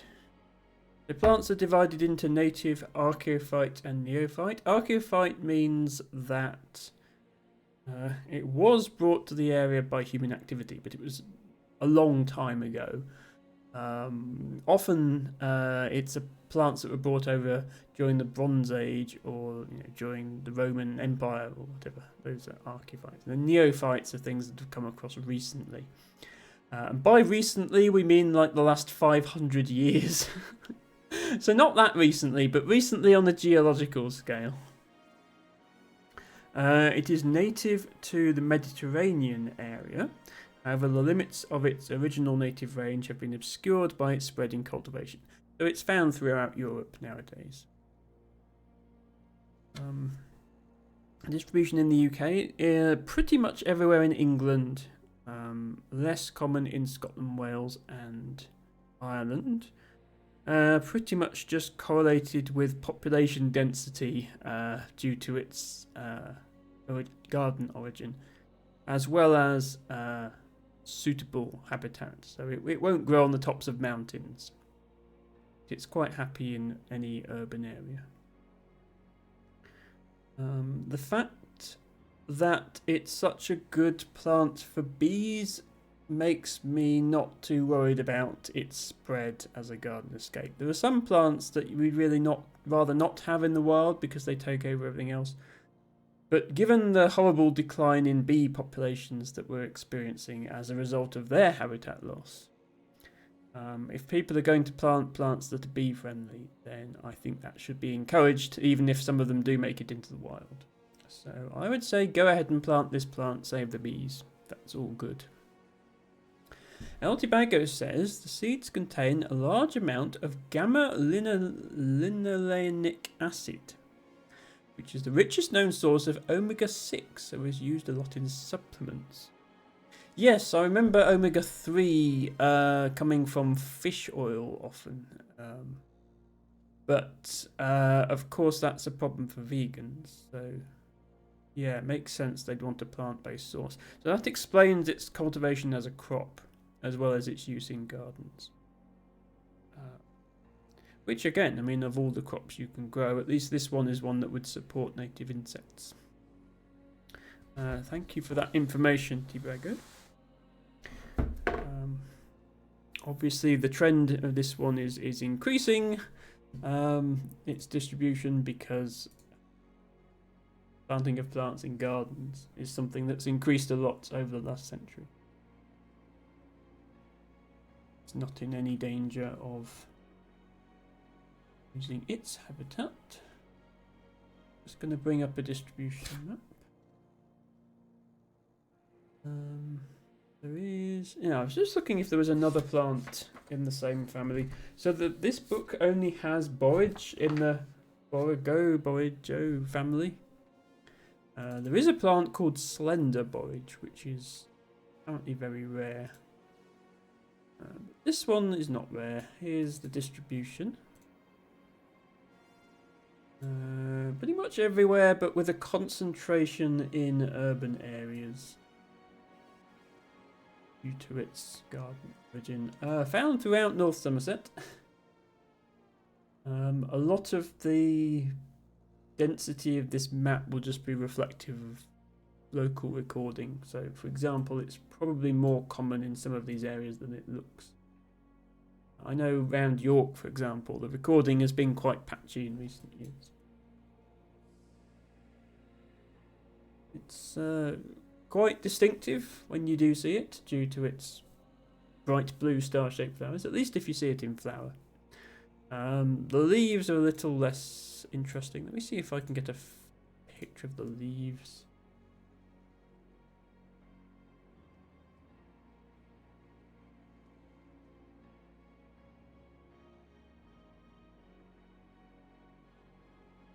Yeah, here's a picture with the leaves. So the leaves are a little less exciting.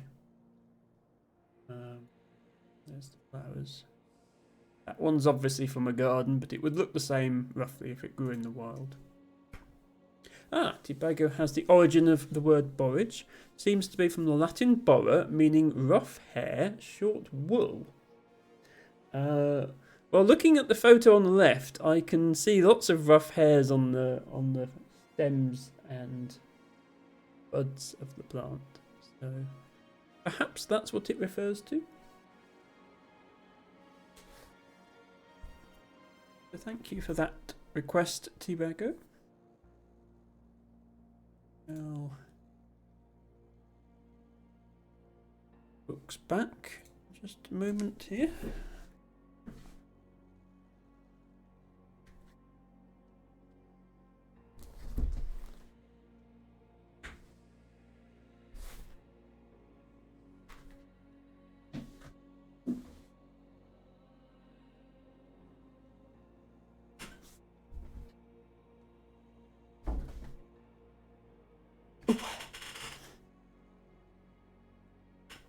And we shall continue with World of Goo 2, or 9, or 14, or whichever one it is we're playing now.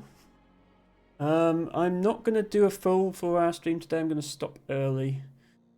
But I'll go for like 3 hours at least. Elderberger says looks like they aren't always blue too. The younger flower is pink. Interesting. I probably did know that, but I've forgotten if so.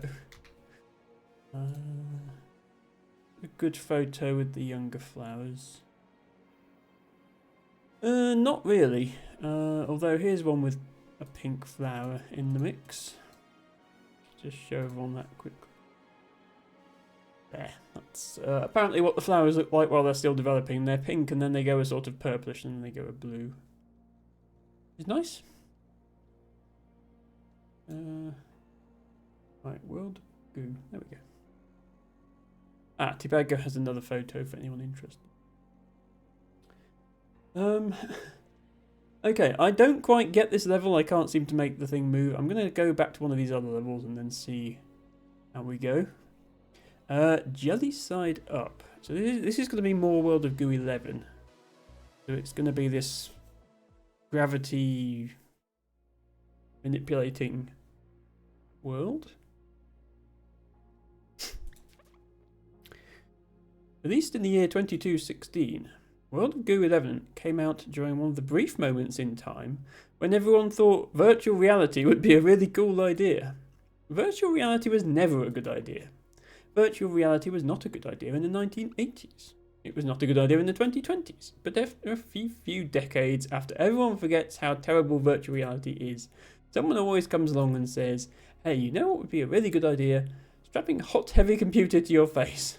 In the stunning achievement of true immersion, World of Goo 11 was notable for its uncanny ability to make players motion sick, without strapping anything at all to their face. The curator. And I think virtual reality becomes a better idea as technology improves. It's certainly a better idea now than it was in the 1980s, because we actually have the capability to generate graphics that look vaguely realistic, which we didn't then. And electronics are not as heavy anymore. So there's less issue putting them on your face. I think the technology still has a long way to come though. Hello Sarah with stars, welcome in, good to see you. I guess you're probably heading to bed, Sarah. I'll be finishing up in probably about another 30 or 40 minutes. I won't go the full 4 hours today. I'm going to try and start my streams earlier going forward. At least on, maybe not every day, but at least on the Sundays, I'll try and start earlier. Saturdays, I think, might have to keep my current start time. But thank you for dropping by, Sarah. Let me give a quick shout out to Sarah with stars. She's awesome streamer who I enjoy watching in the mornings when she's live and I'm at work. And good background viewing for me. Sarah with stars says, and I shall stop messaging you at 1 AM. You are more than welcome to message me at 1 AM, Sarah. That's fine. If I'm asleep, I can still read the message in the morning. And if I'm awake, then I can read it then. But it's good if you get some sleep as well. Best Sarah. Harry says, VR is nice. For some reason, I tend to play it more during the summer and specifically when a heat wave starts. Okay, that's interesting. Well, let's see what this level has to offer. It looks like some sort of maze that's going to involve moving things around with gravity. Yes, okay. So let's say, for example, that we were to do this. And then maybe this.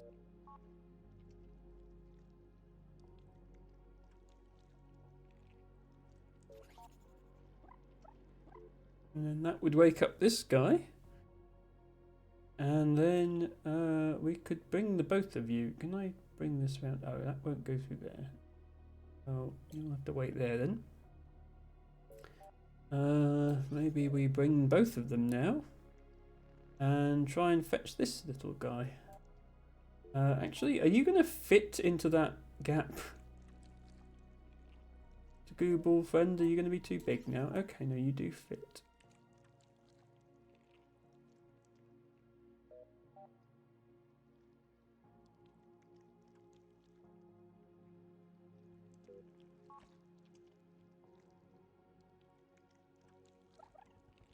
Okay, that's woken that one up.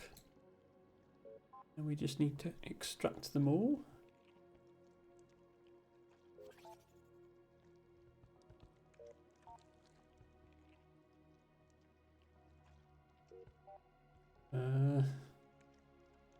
Is a little bit awkward.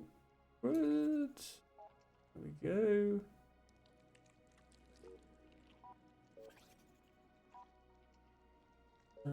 Right now, where are we going? Oh, we need to get this guy, preferably without hitting the spinny blades of death. Ah, okay, there's a thing blocking them. Good.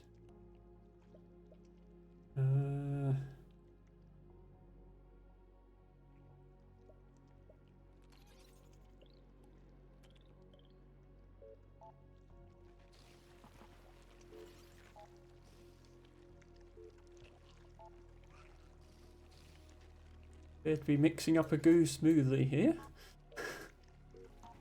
Now we need to bring that all back down here. Lovely.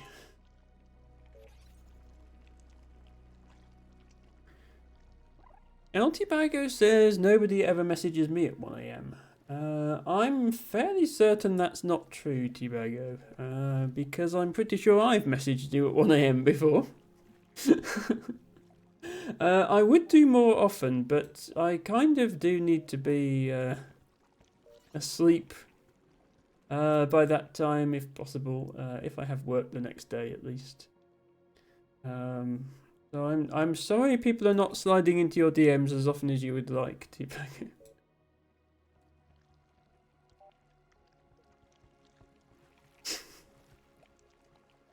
You need to make some American friends, because then they don't realise it's even 1 AM. They just think it's early evening. Okay, now we just place one Google down to reach the pipe here. How many are we going to get? 66. Okay. I'll take it. Good enough for a flag. More than good enough for a flag. We only needed 61 and we got 66. I think that's the best I've done on a level. Okay, Stumbler is next. Oh, hang on. Sorry, I forgot to turn... I always do this. I turn the volume down for the botany segment and I forget to turn it up again. Sorry if you couldn't hear anything. If you still can't hear anything, let me know and I'll try and sort it. Okay, so this time the gravity is actually changing automatically outside of our control. And whizzing round and round inside here. A retelling of the classic 2008 Tumblr level. Yes, I was just thinking this reminds me of a level we played before. As told from the perspective of the spinning drum itself. High torque inductive loads have valid feelings and experiences, and it's so important that we celebrate them. The curator. Exactly. Thank you for those emotes. So yeah, we're just trying to get to the middle, I think. We're just building a tower, but the problem is that the tower keeps moving.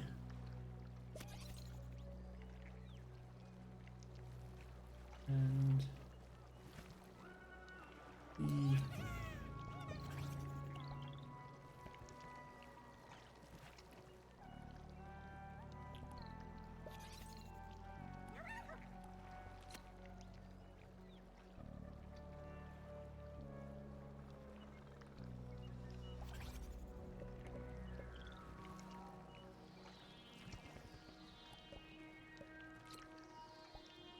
wait for it to come round this side, because the pipe is actually on this side.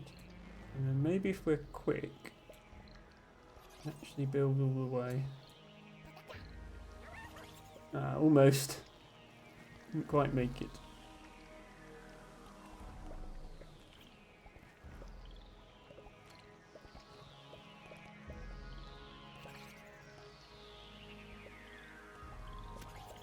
No.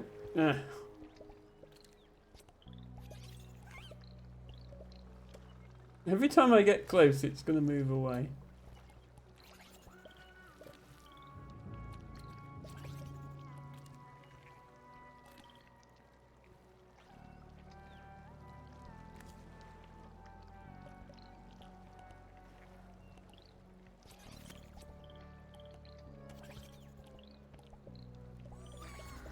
Oh, no, almost.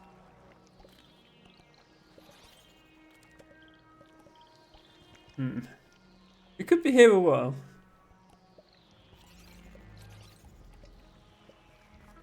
Reset.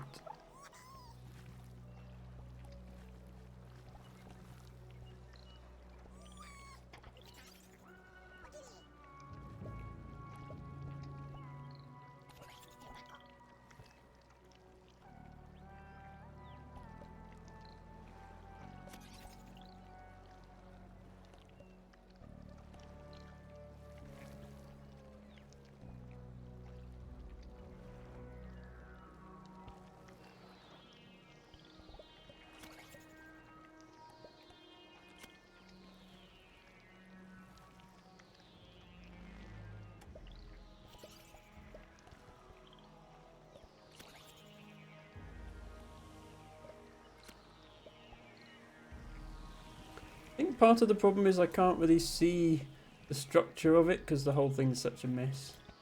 So I keep detaching part of the structure when I don't mean to because it all looks the same.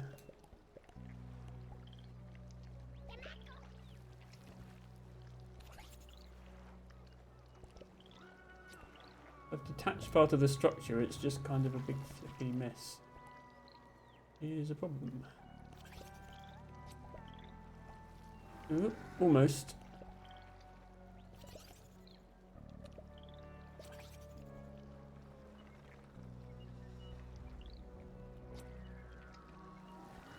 Yeah, Yubago is trying to help me. I have played this level before, remember, but it was from a different perspective. Yubago says don't build up, build across. But which direction is up and which is across is going to keep changing. If I make a long stick like this, then it will go over the pipe, but the pipe doesn't have enough suction to actually pick it up. So this on its own is not enough. You need a long thin section that's actually going to hit the pipe. And after a few revolutions it all just sort of crumples up in a ball. And then it's never going to work. So I get what you're saying, but I don't think it works.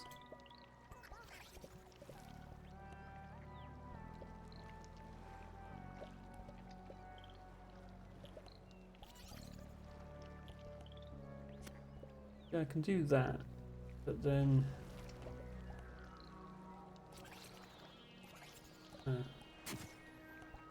grabbing one that's part of the structure.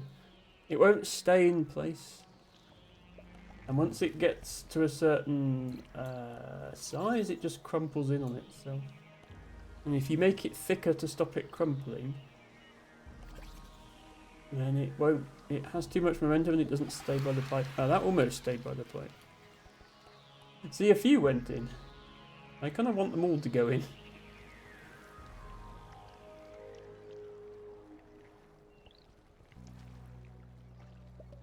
Now it's just crumpled itself up.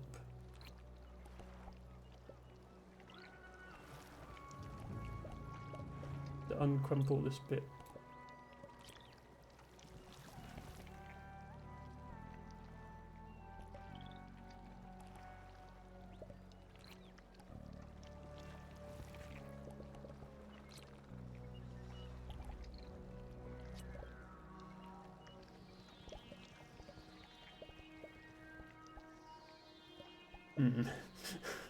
I might just have to accept what I've got here, because... Yeah, that's good.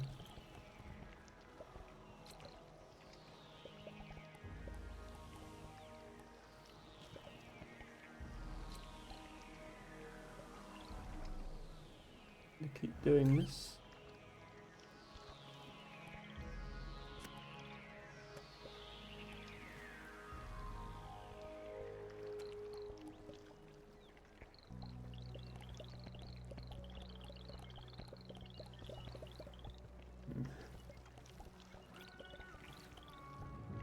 Yeah, I'm just going to have to accept that. It's a really tricky level, this one. Yeah, 40 balls or more at once, but it's not going to happen. Maybe if it wasn't so late at night. Gravitation Navigation Station. Cass says, what if you grab singular balls and drop them so they'd fall in depending on how the gravity is? So you can't just drop individual balls into the pipe. The pipe only activates if there is a structure next to it. And you can cheese that. If you can get a very small structure with just 2 goo balls to float next to the pipe, you can then move every goo ball onto that structure and have them all fall in. But you can't just have the balls won't just go into the pipe unless there's a structure there. They did think of that. Otherwise, pretty much every level in the first game would have been trivially cheesable. By the year 2216, publicly available gravity had become controversial after nobody could agree on either its direction or its magnitude. The state of Florida signed into law a decree that gravity points down in Florida and everywhere else is parallel to that direction. I think the bad news here is that Florida still exists in 2216. Therefore, people on the other side of the world would legally fall up, and people in Europe would fall east. In a separate campaign, activists condemned the pull of gravity as aggressive, pulling with disproportionate force on those of larger mass. Yes, gravity is clearly fat-phobic. Meanwhile, artificial life forms argued that since they have no mass at all, we should reclassify the concept of ideas as having mass proportional to their intellectual weight. Those who could afford it switched to privately owned gravity with the curator. Well, that's just depressing. Don't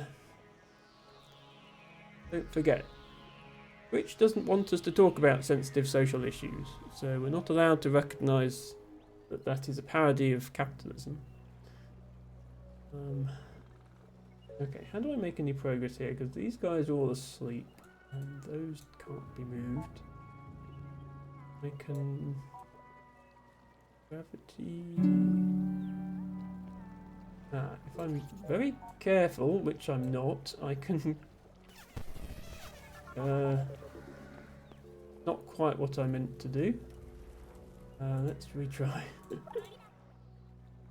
Hello, Izzy the Penguin! Welcome in, Best Penguin. Thank you for redeeming your flower of the day. We're playing the increasingly bizarre world of Goo. This level you can manipulate gravity with this block, and I need to get these guys to fall onto this, I think. So let's see if I can do it a bit more carefully than I did last time. Okay, I think one of them missed, but we otherwise got there. I'll take it. And then those guys...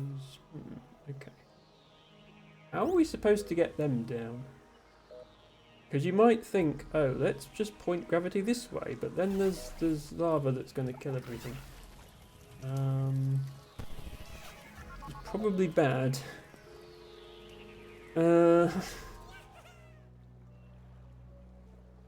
So I'm not quite sure what I'm doing here. Try this bit again.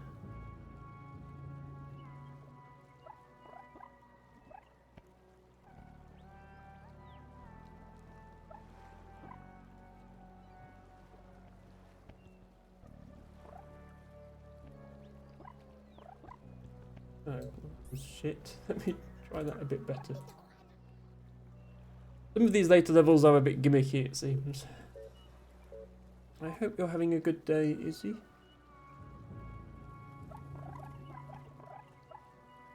Okay, we only dropped one. Yeah, I have to be careful. I can't ever turn the gravity to point left because the lava will kill everything. Is the lava finite or can I empty it out? If it's infinite, then I can't do anything about it.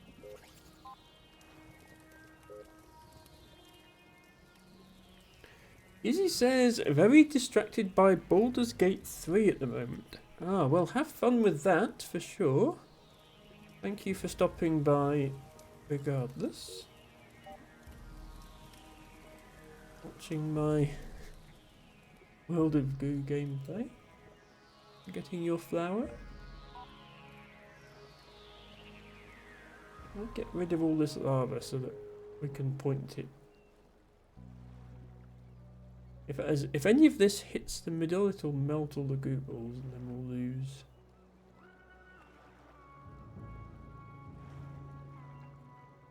Okay, there we go. Right, I think we can point this way.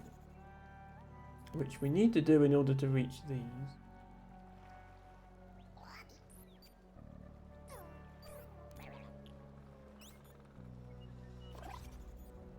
There we go.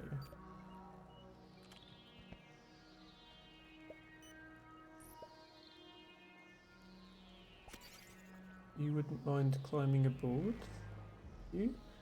Now if we point gravity up, will it lead us to the pipe?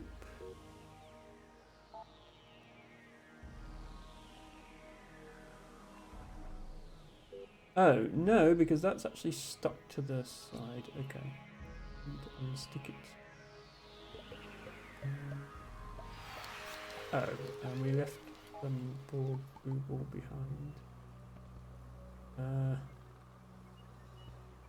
Can I get that one onto the thing? Okay, just about. We can also get that one in. I don't think we can get that one in. Yeah, if we put that one in, it doesn't, the pipe. As soon as there's not a structure by the pipe stops sucking the balls in. But we got 18. That's not too bad. Burn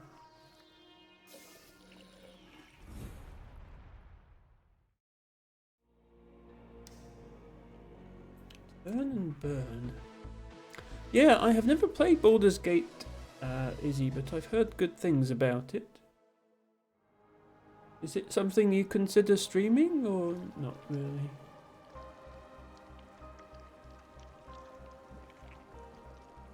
More gravity.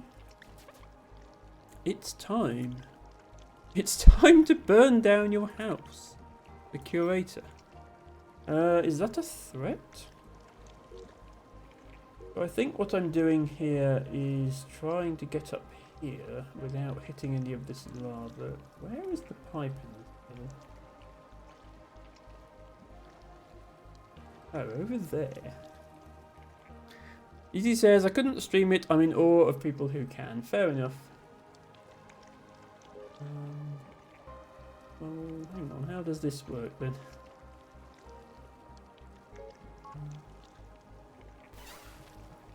Okay. Yeah. Ignore the fact we just destroyed everything down there.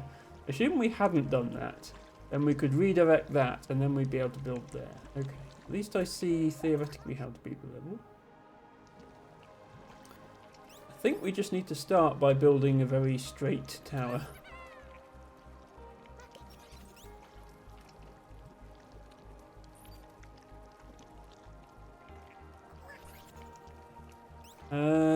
Exactly, Harry.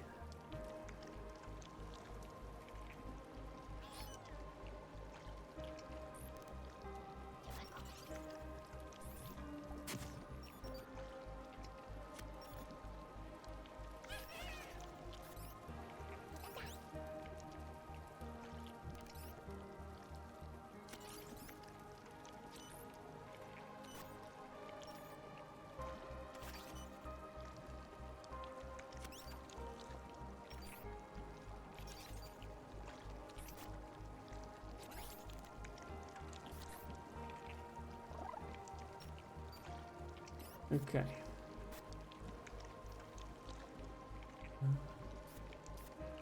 Now then, how can I persuade all of the goo balls to be on this bit when I flip the gravity around? I would like them not to all be down here. I don't. This is why I wish this game still had the whistle, but it doesn't. I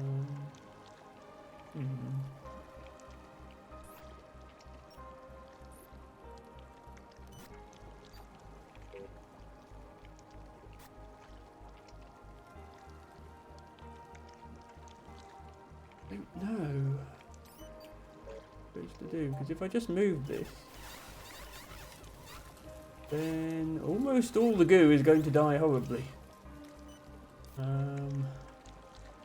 And I probably haven't got enough left to reach that pipe. So yeah, I'm at a loss as to what you're supposed to do here.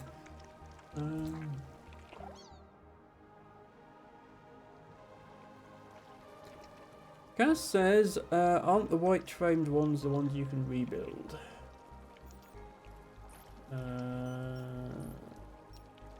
Grab the white framed one, but no, I don't think they are. There aren't enough of them anyway. Can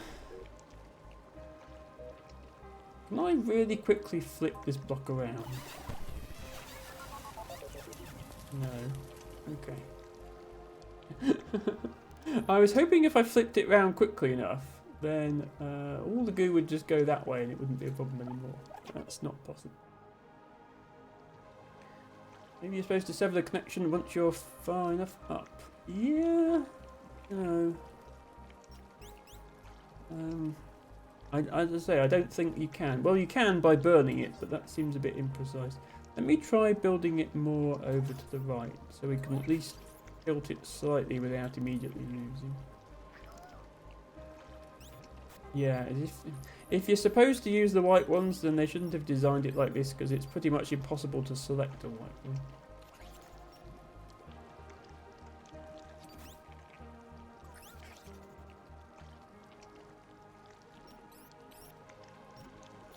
Yeah, actually I don't think, no, yeah, you can't even select the white ones, Cass, so they are not the rebuildable ones.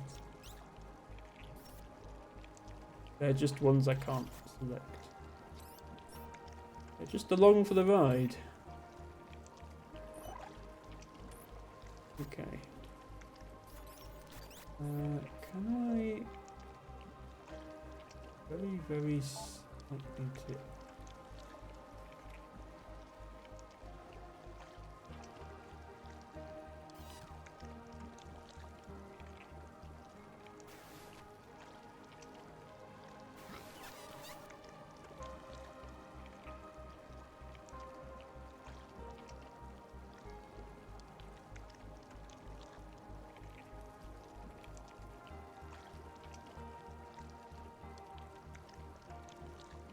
Okay, I think I just burned the bottom off the tower. Oops, that was a mistake. Yeah, I need to do that again, but less badly. Think that's what you're supposed to do.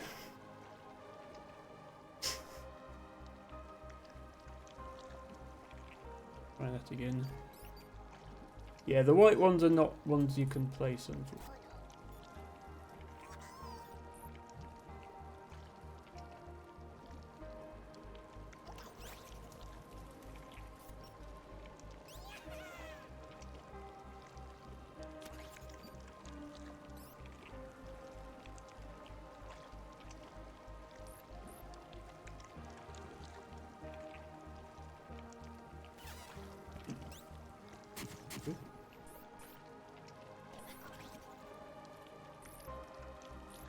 Trying to use as few as possible at the bottom because we're going to lose those.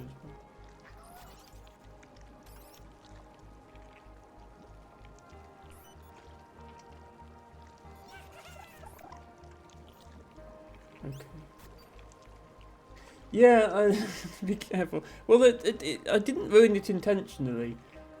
You don't have direct control over this rotating this. You just have to try. You can grab the block from a corner and then pull it.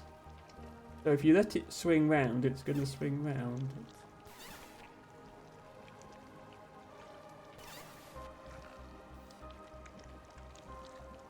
And you can't. The problem is, I wish the camera zoomed out more because you can't see the bottom of the tower while you're doing this.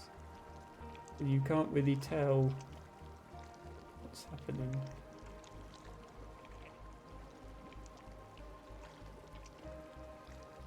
Yeah, see, I lost more of the tower that time than I did the first time. But it's kind of random. Hello, Revo. Hello, welcome in. Thank you for the lurk. I know it's probably very late for you. So I appreciate you being here. What's my little stream when you have so many to choose from? Let's see you earlier in Ophelia's first Mass Effect stream, which was a lot of fun to see.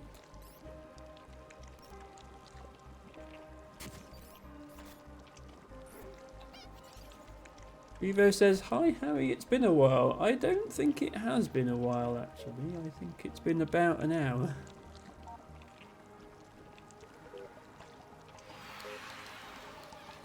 Okay, there we go. 33. That will do. It is apparently possible to say 43. That would require much more precision in detaching the bottom of the tower. Okay, so we've actually done that whole section.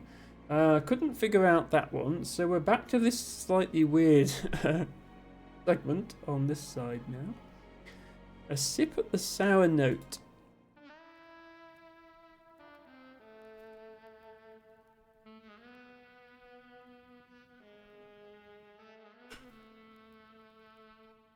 I make my way to a dingy bar called the Sour Note, a haven for those seeking solace from their troubled lives.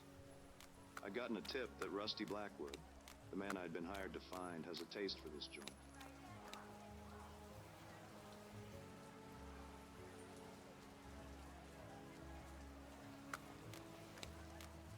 Oh, buddy, you had too much milk. Let's get you home. What are you looking at, chump? Oh, buddy, you had too much milk. Let's get you home. What are you looking at, chump? So yeah, the World of Goo just randomly becomes a point-and-click adventure game in this segment for no particular reason.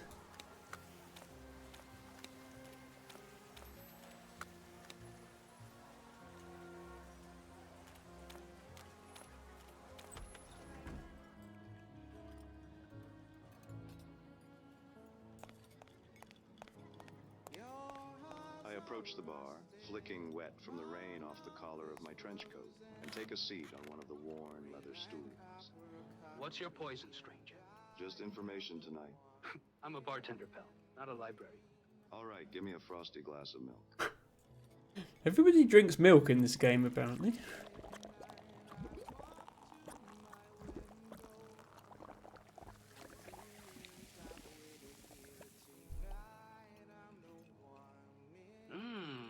Look at that froth. Say, ever have a man named Rusty Blackwood stop in here for a frothy cup? I've got a photo of him here. He's got a name I do not know, but yeah, I've seen him. You'll want to talk to Misty. Misty, who is she and where can I find her? Just turn around. She sings for you now.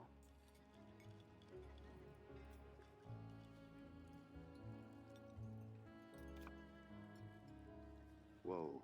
Don't go get your hopes up, pal. Now what would a woman like Misty be doing with a man like Rusty? She likes some trouble, you know, but I ain't seen these Rusty in a long distance. Were they, involved in a duet? Huh? Were Rusty and Misty both riding side saddle on the same steed? Were they sharing more than a glass of whiskey? Whiskey? What's that? Were they about 2 hot bullets in a revolver? I don't... What I mean to say is, were Misty and Rusty romantically permeated? Can't say for sure, pal. Misty follows her own long, twisty road, but I'd say she enjoys playing with fire. And Rusty, let's just say last time I saw him here, he was smoking. You're not so bad at dispensing information, bartender. Good luck, pal. Looks like he's had too much milk. I wonder if this was for rating purposes when they released the game. To avoid getting a rating for mentioning alcohol abuse. Everybody drinks milk. You can have too much milk, and that's not going to get your game classification changed. Come on, let me take you another cool glass of milk, doll. Come on, let me take you another Okay. cool glass of milk, doll. I thought maybe you could click on the two characters. The air in here reeks of detergent and despair, mingling with smoke snaking up from sparklers held between milk-stained fingers. Good luck out there, pal. Cass says maybe it's what's in the milk that's not mentioned. Whoops, I did not mean to leave. The periphery of the room is decked with sticky-looking crimson velvet upholstery. Tarnished chandeliers cast a dim, eerie glow over the patrons.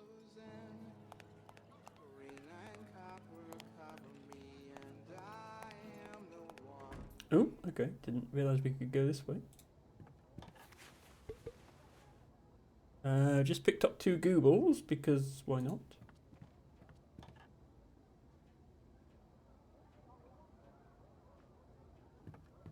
Look like I can click on anything else.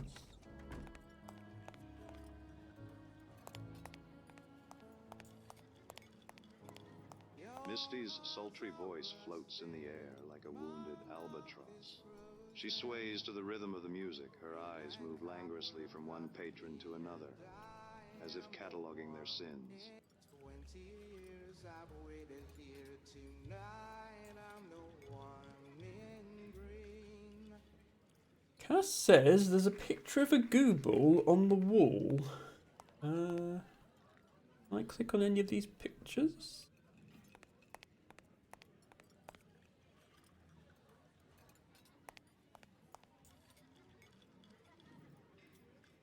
Don't seem to be able to.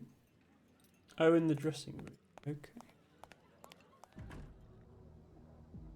Oh, yeah, there was. Yeah, I can't click on it though. Say, that was a fine performance, Misty. You possess a heavenly voice of velvet. My name is Cliff Spanner, private detective. Do you know why I'm here? I'm hoping you can help me out. I'm looking for someone. I understand you're acquainted with someone named Rusty Blackwood.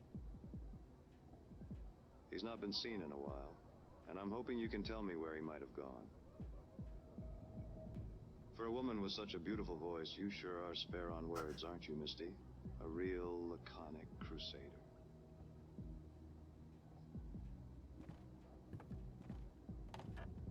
Oh, she's a knockout, isn't she? She should be illegal. Can I help you, sweetie? Did you enjoy yourself? Thank you, but I'm asking some questions of Misty. Well, sure, sweetie, go ahead. I'll just powder my nose. As I was saying, my name's Cliff Spanner, private detective. I'm hoping you can help me out. Oh, yeah? Well, we'll go on then. Spit it out. I'm looking for a man who's disappeared. I'm looking for Rusty Blackwood. I understand he's an acquaintance of yours.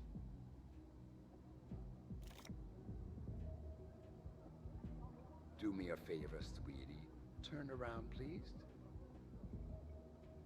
Yeah, I can't click on anything else.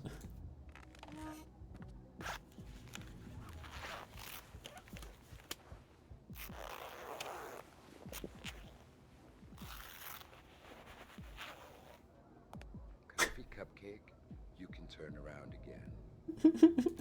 Misty, there was a nice man here. He must have run off. Oh, you know how men are, Cliff. You think they're one thing, and then they're another. So about Rusty Blackwood. Ooh, Rusty, he was a promising one. Tell me more, Misty. Were you using Rusty to get to his family's Blackwood Oil Company? Well, you know Blackwood Oil. You know what they do to this city, don't you? They poison it with their oil. The air is thick. Even the ground is bleeding. I tried to show Rusty the truth, but... You thought you'd convince Rusty to destroy his own family business? Yeah, Rusty. A little dim, but he was cute. I thought he was interested in cleaning up the city and doing something about this rotten family oil business. And he was, for a while. But he changed. He was lured by another light in the dark. Where'd he wander off to? Look, since Rusty's a pal, I'll throw you a bone. But you ain't heard it from me, understand? If that's what it takes. I might have an idea who he's been hanging around with. Yeah? Who?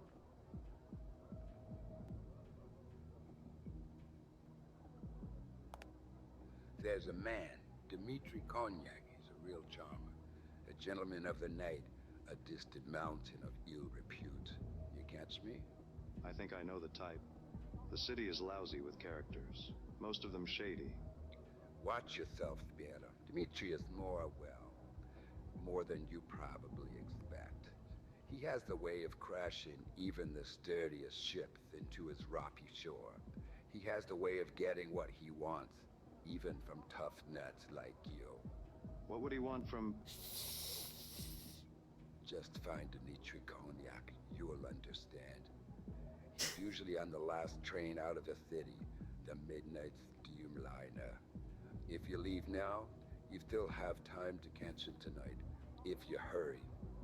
What makes you think he'll talk to me? Well, he won't, not with that attitude. Look at you all dressed up like a private dick. Just doing my job, ma'am. Oh, sweetie, you're just a fool in drag. But so is everyone you've ever met. Anything else you need to tell me about Dmitri Konyak? You're gonna need something to loosen his tongue.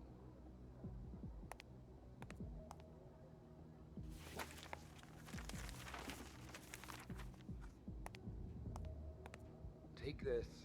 I have a feeling it'll make Dmitri talk. It's best I'm not hanging on to this anyway.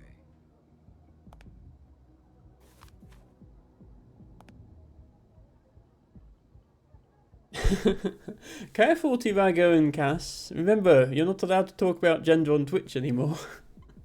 It's been a pleasure, Misty. Just be careful, Spiera. Now, scuttle lost, sweetie. I need to go get ready for my next set.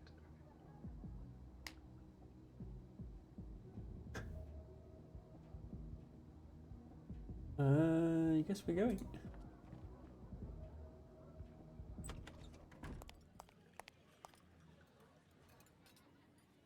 I know that some of the things you can click on will give you Goobles, so I'm just determined to click all the things I can click.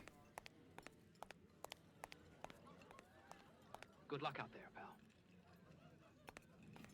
Looks like he's had too much milk. Okay, these is just the same lines again. I'm working this guy over here. Take these and beat it. Oh, no? Okay, they actually gave me some Goobles. Well, thank you.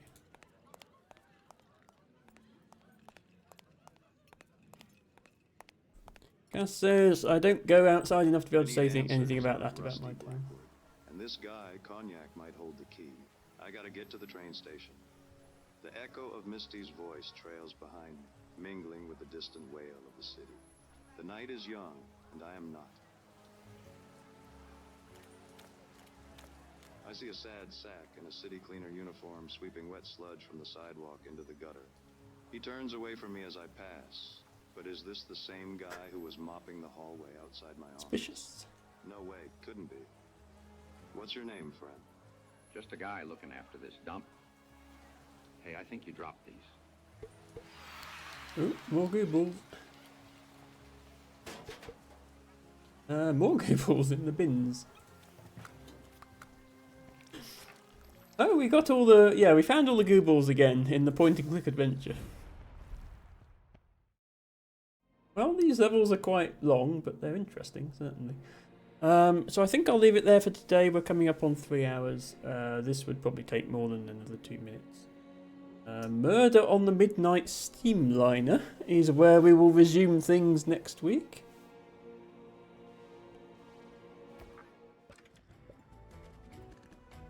And yeah, looks like there's just one more chapter to come. Yes, once we're done with chapter 4, so we might be able to finish it next week. We'll see.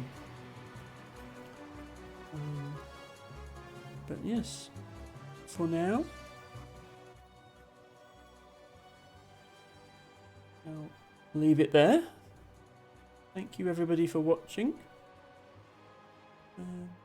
Thank you to Harry for making it through the whole stream without having to go to bed. I promise I will end now.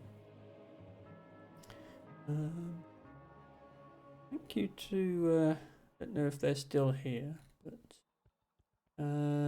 Aditya Raj for stopping by and offering me a couple of tips. Thank you to Leia for showing up at the last moment just as I'm about to raid out. Hope you're having a good weekend, Leia. You would like to redeem your flower of the day, you have a couple of minutes to do so. But I do appreciate you being here. Hello, Matcha Catcher. Thank you for redeeming your flower of the day. And making it here just in time. And Cass as well. Leia says, always, this is my signature move. Yeah, I look, time zones are a pain, okay? I am beholden by UK time zones, and it is 10:30 in the evening here. I could go a bit longer, but a lot of my viewers have already left for the night or are about to leave. So I think, especially on a Sunday, this is the best place to leave things. Leia has Brookline today. Cass has Rough Hawk. Matcha Catcher has Bath Asparagus. I am going to look for somebody to raid now. If anybody has suggestions for raid targets, let me know. Not a witch. That's a picture of some borage. That's left over from our botany segment. Let's see who's live. What the hell? Okay. Blushing Sunshine is still live. Blushing Sunshine has been streaming for 62 hours. What, 37 hours, 20 minutes, and then a stream crash, and then been going for 25. That's impressive. But I don't want to encourage such behaviour, so I might raid somewhere else. Fizzy is still live. We might go there. Usually all the CCC Anomaly people are done by now, so... Oh wow, yeah, Fizzy is on a 7-hour stream. Let's go to Fizzy while she's still live. I think that might be the best thing to do. Blushing Sunset. Well, pretty much. Blushing 3 days straight. We're going to raid Fizzy. Fizzy is a member of CCC Anomaly, the streaming team that includes Ophelia, Lana, Tofu, Korra, and herself. Many awesome streamers. If you would like to send a raid message when we go in, please do. I'm going to paste one now for subscribers to use. Blushing Insomniac. Okay, let's not be mean to Megan by thinking up different names for her. Let's go say hi to Fizzy using this raid message if you are subscribed. If you're not subscribed, feel free to substitute emotes of your own choosing, but here's some dancing dinosaurs which you can copy if you choose. Fizzy is playing Tiny Glade, which looks very cozy. She also does a lot of art streams. I will be back next Friday with more Core Keeper. I am opening my game up to viewers, so anybody is welcome to join if they own the game. Be sure not to miss that. Saturday, looks like it's going to be another Celeste stream. I thought we'd had the last one, but we have a little bit more to do. And back here, same time, same place next week with more World of Goo. Until then, thank you all for watching, and bye for now.